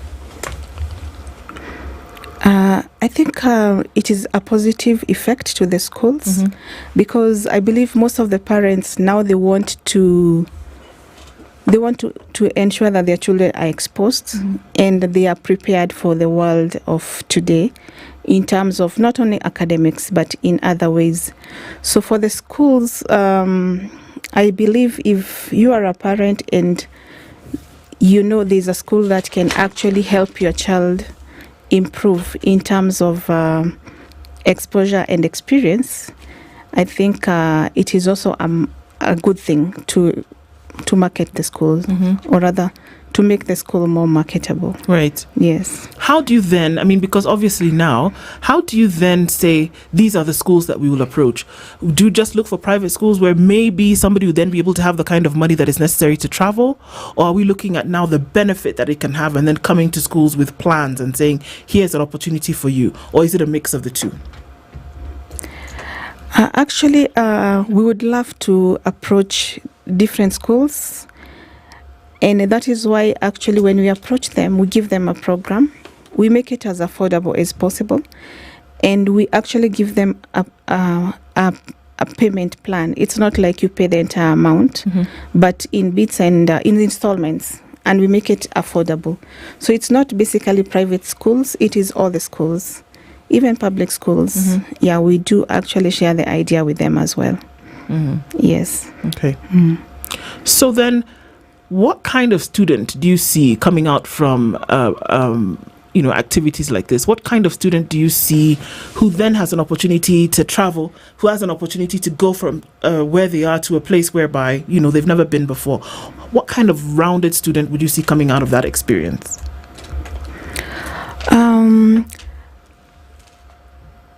I'll say that once the student go through such programs, it is a student who is confident to face the world of tomorrow. Is a student who is able to interact with other people. Even the way they think, it enhances their thinking in terms of the future and also how the life and all that. So these are confident students who are ready to face the world, students who have broad thinking in terms of life and all that. Yes. Okay, let's take a break on that note. We'll come back and looking at how travel can actually affect or, improve or embrace education, and how students then in Kenya have an opportunity to travel to different places to see and to experience some of these things. We're talking with our guest this morning, who runs an organization that sees that some of these excursions can take place, Monica Kimingi, redefining education through travel and the hidden potential. We'll talk about what that hidden potential is when we come back from this break. We'll take a look at weather and traffic, and we'll be back after this.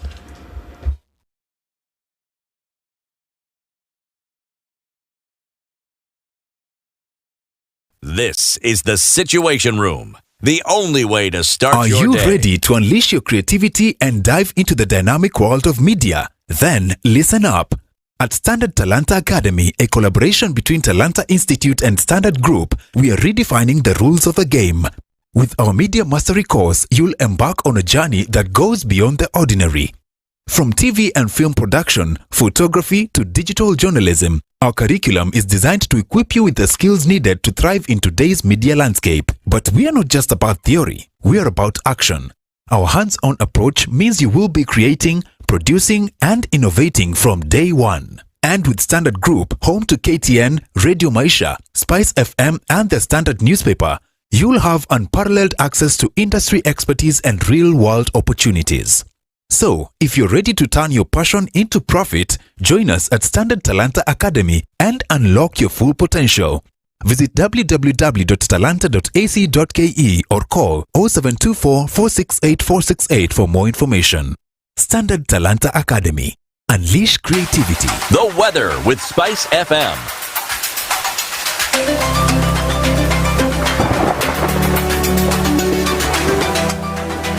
Partly cloudy conditions in Nairobi this morning. We'll see highs of 21 and lows of 13. Lows of 13 as well, and a mostly cloudy Nakuru going to highs of 19, rather highs of 23, where it's currently at 19.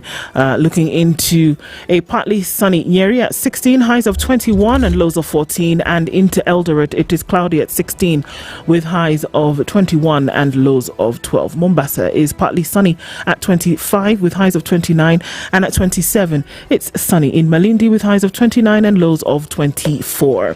Kisumu this morning is cloudy at 24 with highs of 29 and lows of 19, while Kakamega at 21 is mostly cloudy with highs of 28 and lows of 16. Partly sunny at 21 in Kampala with highs of 26 and lows of 17, while it's mostly cloudy at 24 in Dar es Salaam with highs of 30 and lows of 22. Johannesburg sunny at 17 with highs of 25 and lows of 10, while Mogadishu is sunny at 28 with highs of 30 and lows of 24. It's 16 and cloudy in Addis Ababa with highs of 18 and lows of 11, while Lagos is cloudy at 25. We'll see highs of 30 and lows of 24, and Kinshasa at 23 is sunny with highs of 28. We're looking into a partly sunny Paris at 18 with highs of 26, while London at 19 is cloudy going to highs of 24. Beijing sunny Monday afternoon at highs of 29. Sunday night in New York is clear at 22. Coming into Monday, highs of 26 and lows of 13.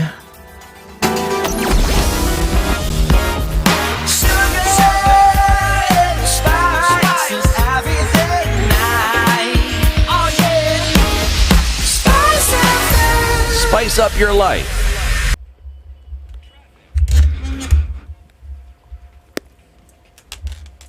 All right, still a bit heavy coming off of the Thika Superhighway survey through towards the CBD. Landis Road is packing a mean punch with inbound traffic, bumper to bumper through towards the Kamkunji roundabout. Some of that traffic is also coming off of Jogo Road, but one to watch. Let's see what's happening as you come off onto Wayaki Way now. We saw that heavy traffic coming in towards the Red Hill Link Road. I think we're seeing a little bit of a better situation now, but still going to be crazy from all what we can see right now. Kikuyu Road and Naivasha Road leading on to Ngong Road still continues to be busy. So we'll keep an eye on things this morning. We're coming out of traffic hour soon, but Monday morning is still a little bit crazy. We'll keep talking. Spice FM, KE on X. Mature, intelligent talk every morning. Spice up yourself.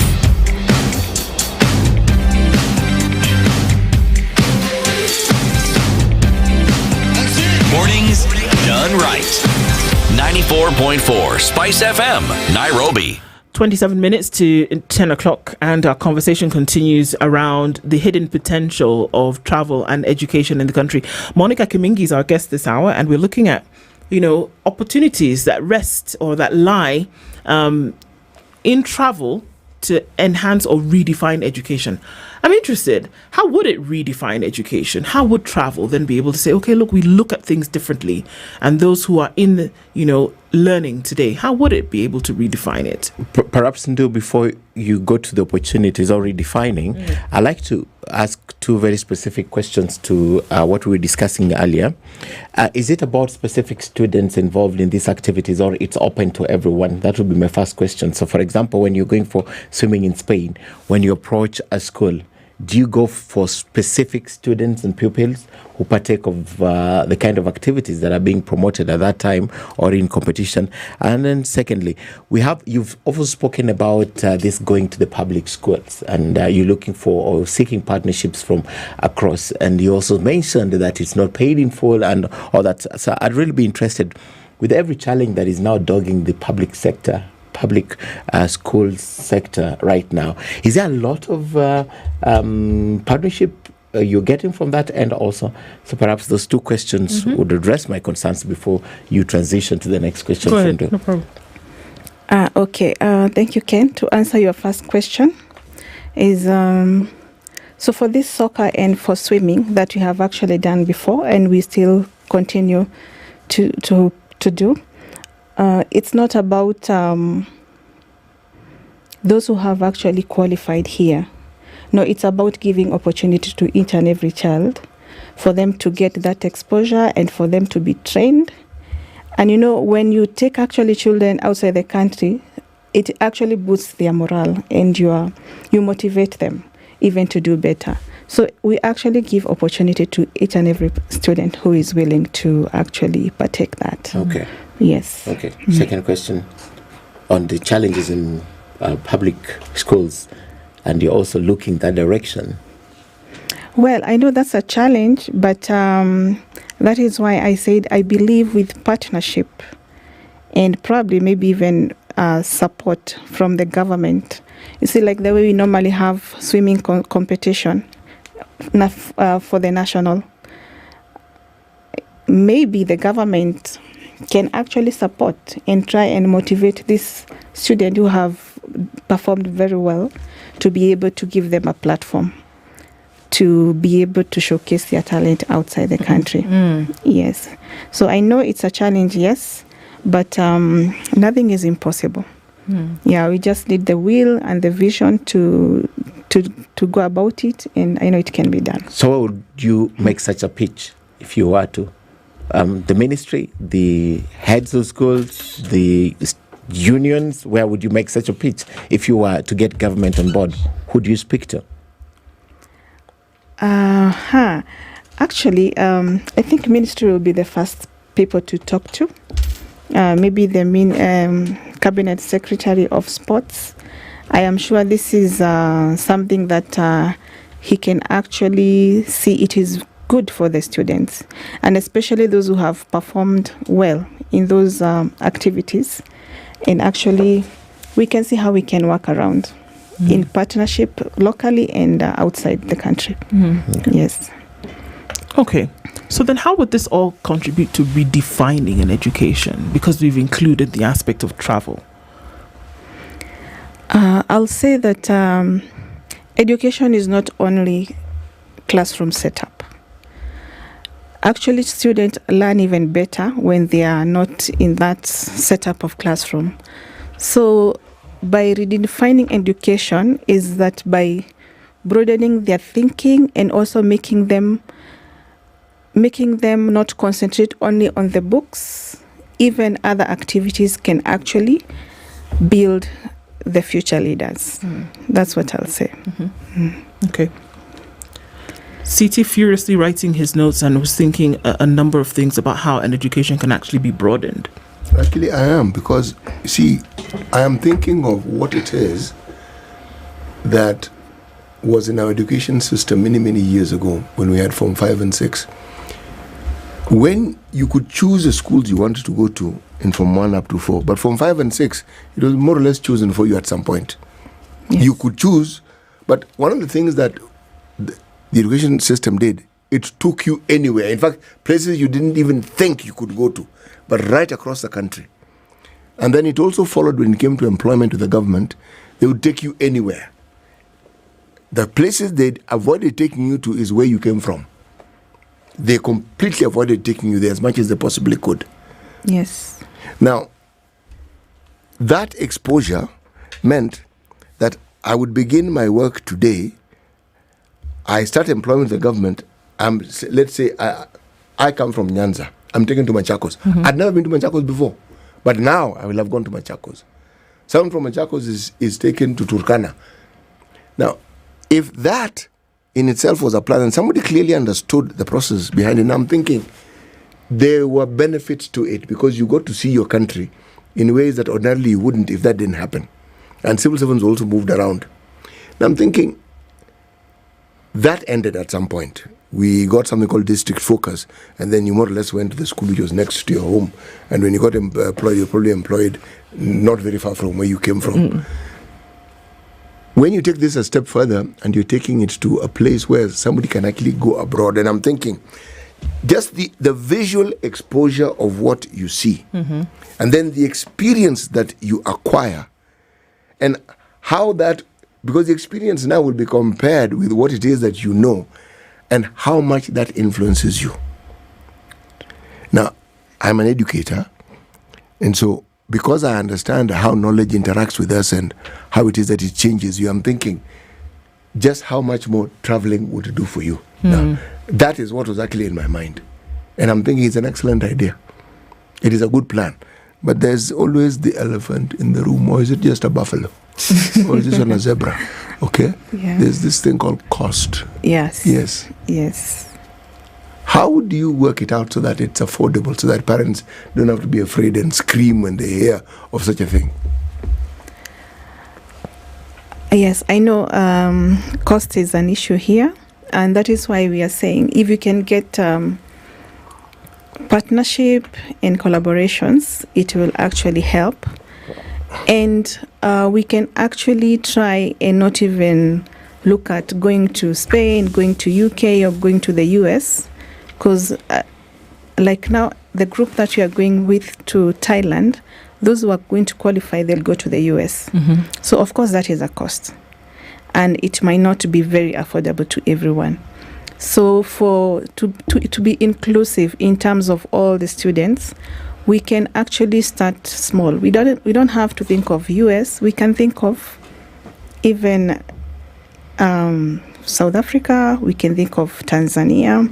We can think of Uganda, which it can be easily accessible and affordable. Yes. But better still, if let's say there are students who are in Nairobi, why not just take them to another part of the country that they've never seen? Like Meru. Yes. Or take students from Meru. Isiolo. Yes. And take them to Kajiado. Okay. Yes, actually we also do local travel for students. We actually, we were involved in chess with some schools, and we took the children to Kisii, we took the children to Eldoret and Machakos. So we are actually also embracing the devolution by moving students from one county to another. And actually what Chess Club they have done, they ensure that they move to all counties in the country. So with that also, it is also tourism. It is also travel for the student. And I know, you remember when you were in primary school, when you were told you were going for a trip, how excited you became. In fact, the first trip that I went to, because my primary school is in Nakuru, a place called Hyrax Hill. Okay, it's just on the outskirts towards a place called Lanet. Then we went to the Menengai crater. You see, it's stuck in my head. Right. Do you remember what you learned? I remember what I saw. Okay. So I'm trying to make the connection. I mean, obviously there's a connection, right? Yes. There's a connection that when you go to a new place, there's learnings that you pick up along the way that would, inadvertently contribute to your education, because we often think that it's just that, isn't it? Yes. That you read a book, you learn something, then you take an exam, and that is how we measure your learning, right? Yes. But what we're saying is that there's so many things that you would then be able to pick up along the way. And when you say Hyrax Hill, I just think of many mountain hyraxes atop a hill. And there's a different kind of animal that you maybe would have never come across reading your social studies book or your science book. When you ask what I learned, I'm grinning the way I'm grinning. Yeah.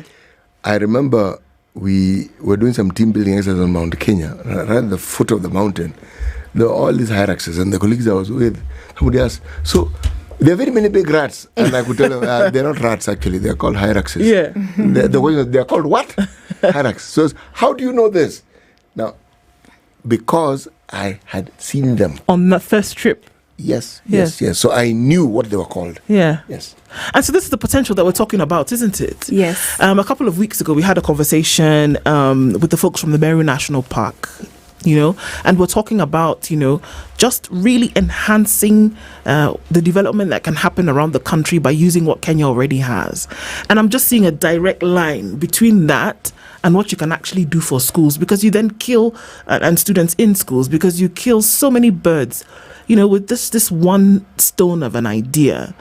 And so you can have children, school-going age, learning about different parts of the country, going to a different part of the country, and over time, maybe not spending so much money in order to gain this experience. So it looks like something that could potentially become something very huge, and to see that you could actually, champion that. What would your thoughts be around that? Yeah, that is very true. Yes, actually, our future plans is to actually include all the children, or rather all the students from different diversity, and also maybe to collaborate with universities in a way that, we only hear of a certain university somewhere maybe in the UK or somewhere else. So if this student can actually go there and be able just to have a feel of the university, already you have put in their mind that this is where I would like to be, or this is where I would love to do my studies. So it is creating that exposure that will actually change the children. Like Muga said here, that he still remembers what he did the trip, yes. So those small things, they have a very big impact on the children. And especially when they are young, if you do something to them, and in this case, something that is going to build their future and all that, it becomes very positive in their mind. Yes.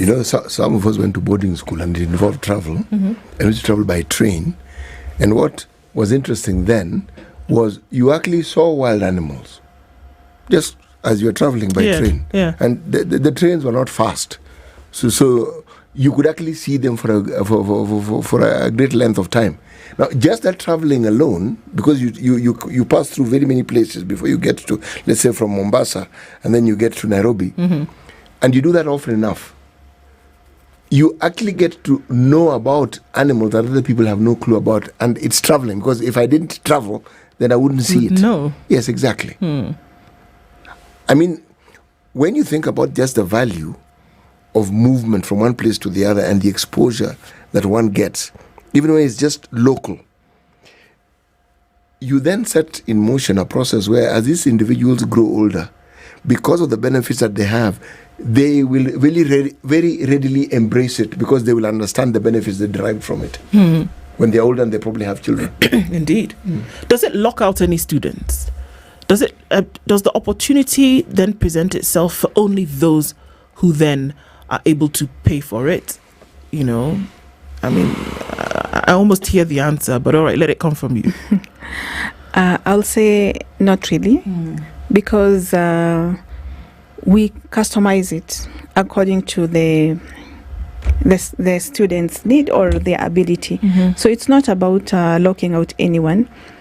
Our goal is to include everybody. And for now, we work with each and every student.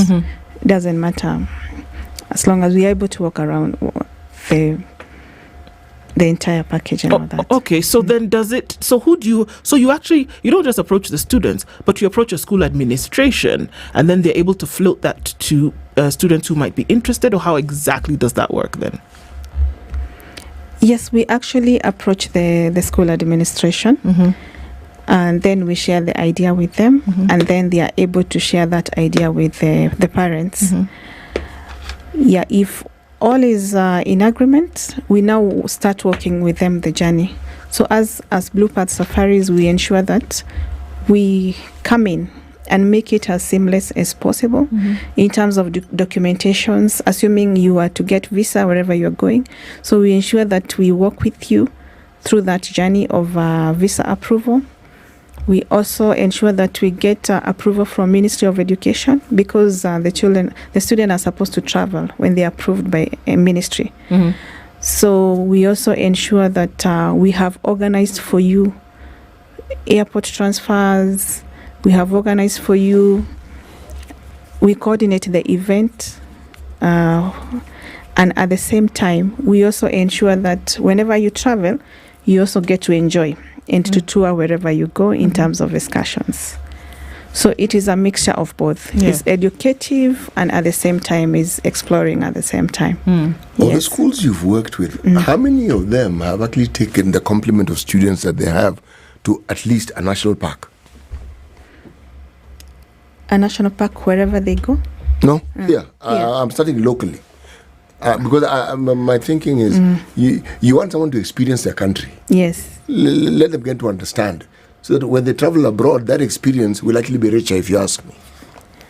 Yes, we have actually done local travel with school. Like the last trip we did is Savo. So they went to Savo National Park. And at the park, of course, they get to learn a lot. Yes. They go to the springs to experience, that is geography. There's also history involved. And they also get to, there's science. Actually, it's like a combination of all. So we went to Savo, that was this year in April, with a group of 100 students. Right. What are some of the things that you hear them say while they're on these trips?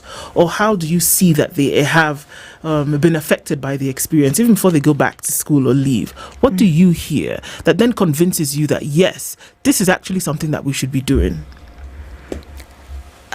The feedback is very positive because they want to have a similar experience next time. They also do a report from the school. They are made to do a report of what they learned. So this actually tells they have learned something, and they always say they want to have a similar experience in future. Yeah, so they learn. You know, even as you talk about the students, many teachers may not even have had that experience either. So even as you take the students, since they go with their teachers, the teachers also get an opportunity to experience something they may not have experienced.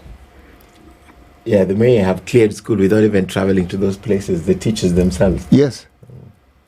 Yes, sometimes you may find a group, maybe the teacher has not experienced that, which is also a plus to them because they are able now to practically now teach the student based on now their own understanding. Their own Where understanding. I'm going with this is all these teachers thinking my jigs have associations.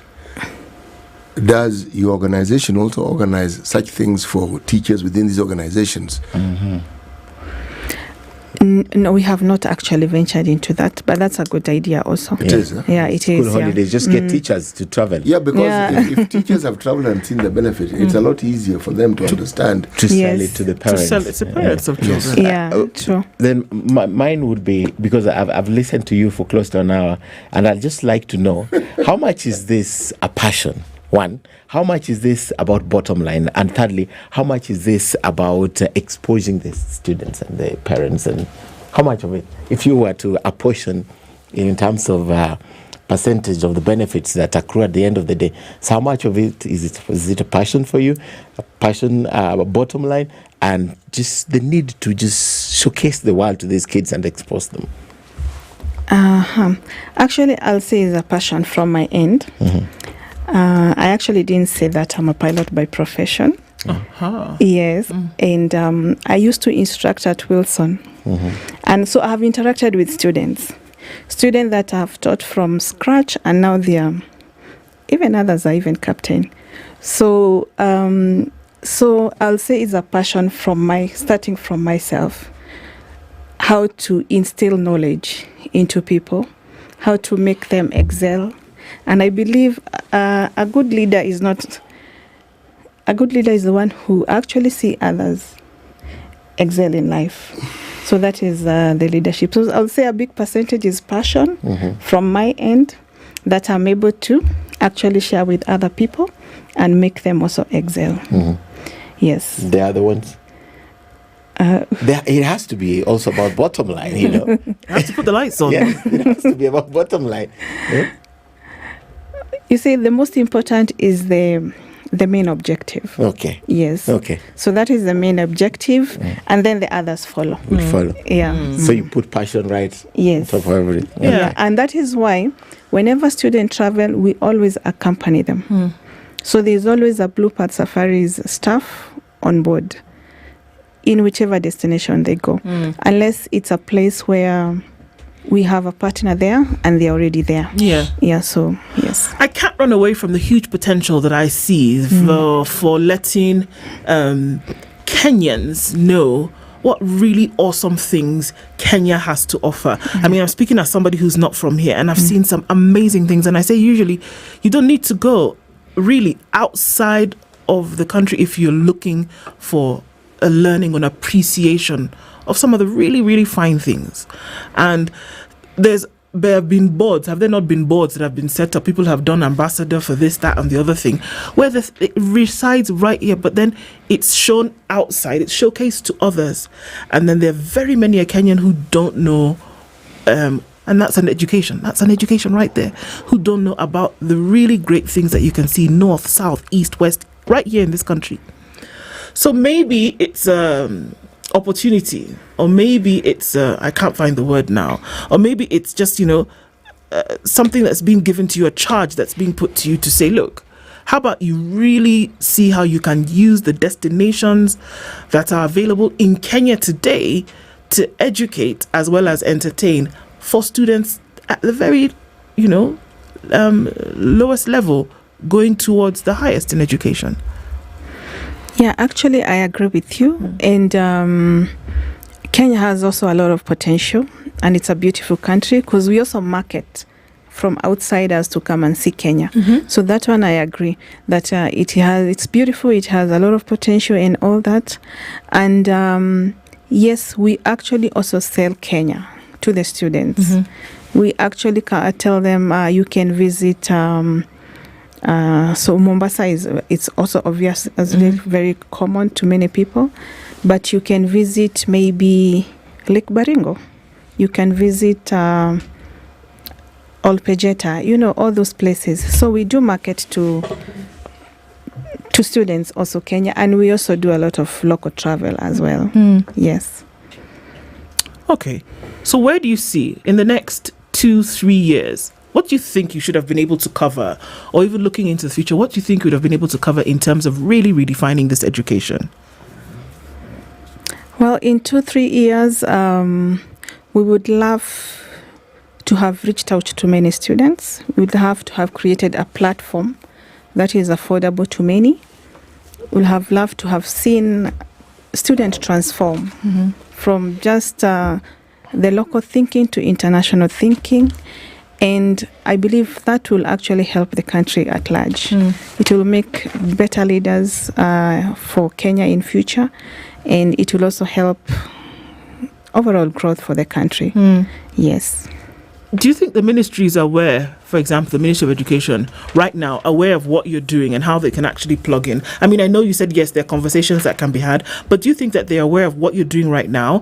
Do you think that you'd be able to then be the one, because, if you wait until they to get in touch with you, it might take a minute, right? But do you think that you would then be able to make the step and say, hey, look, here, this is what we are doing. How would you like to, tap into this?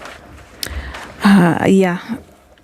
I don't know whether they are aware, unless they are aware through social media, which I don't know. But yes, this is a conversation that would like to engage with either Ministry of Sports or Ministry of Education.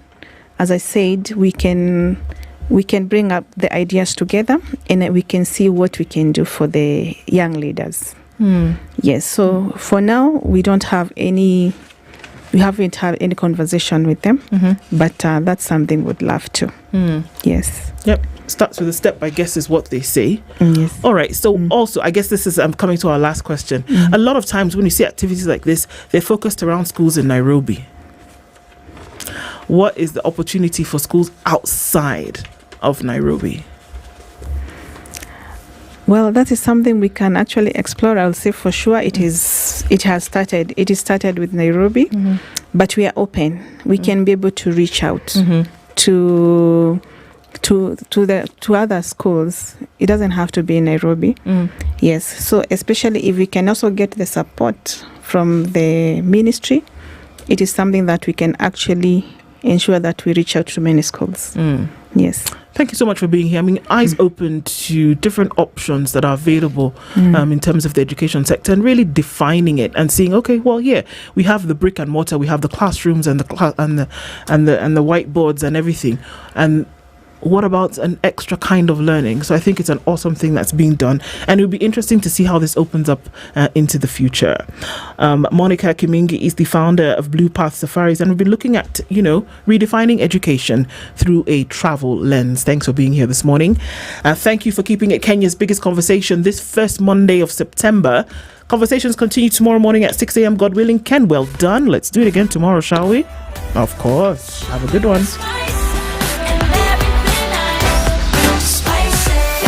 Spice up your life. It's now 10 a.m. Get effective relief from strong pain with Panadol Extra. Panadol,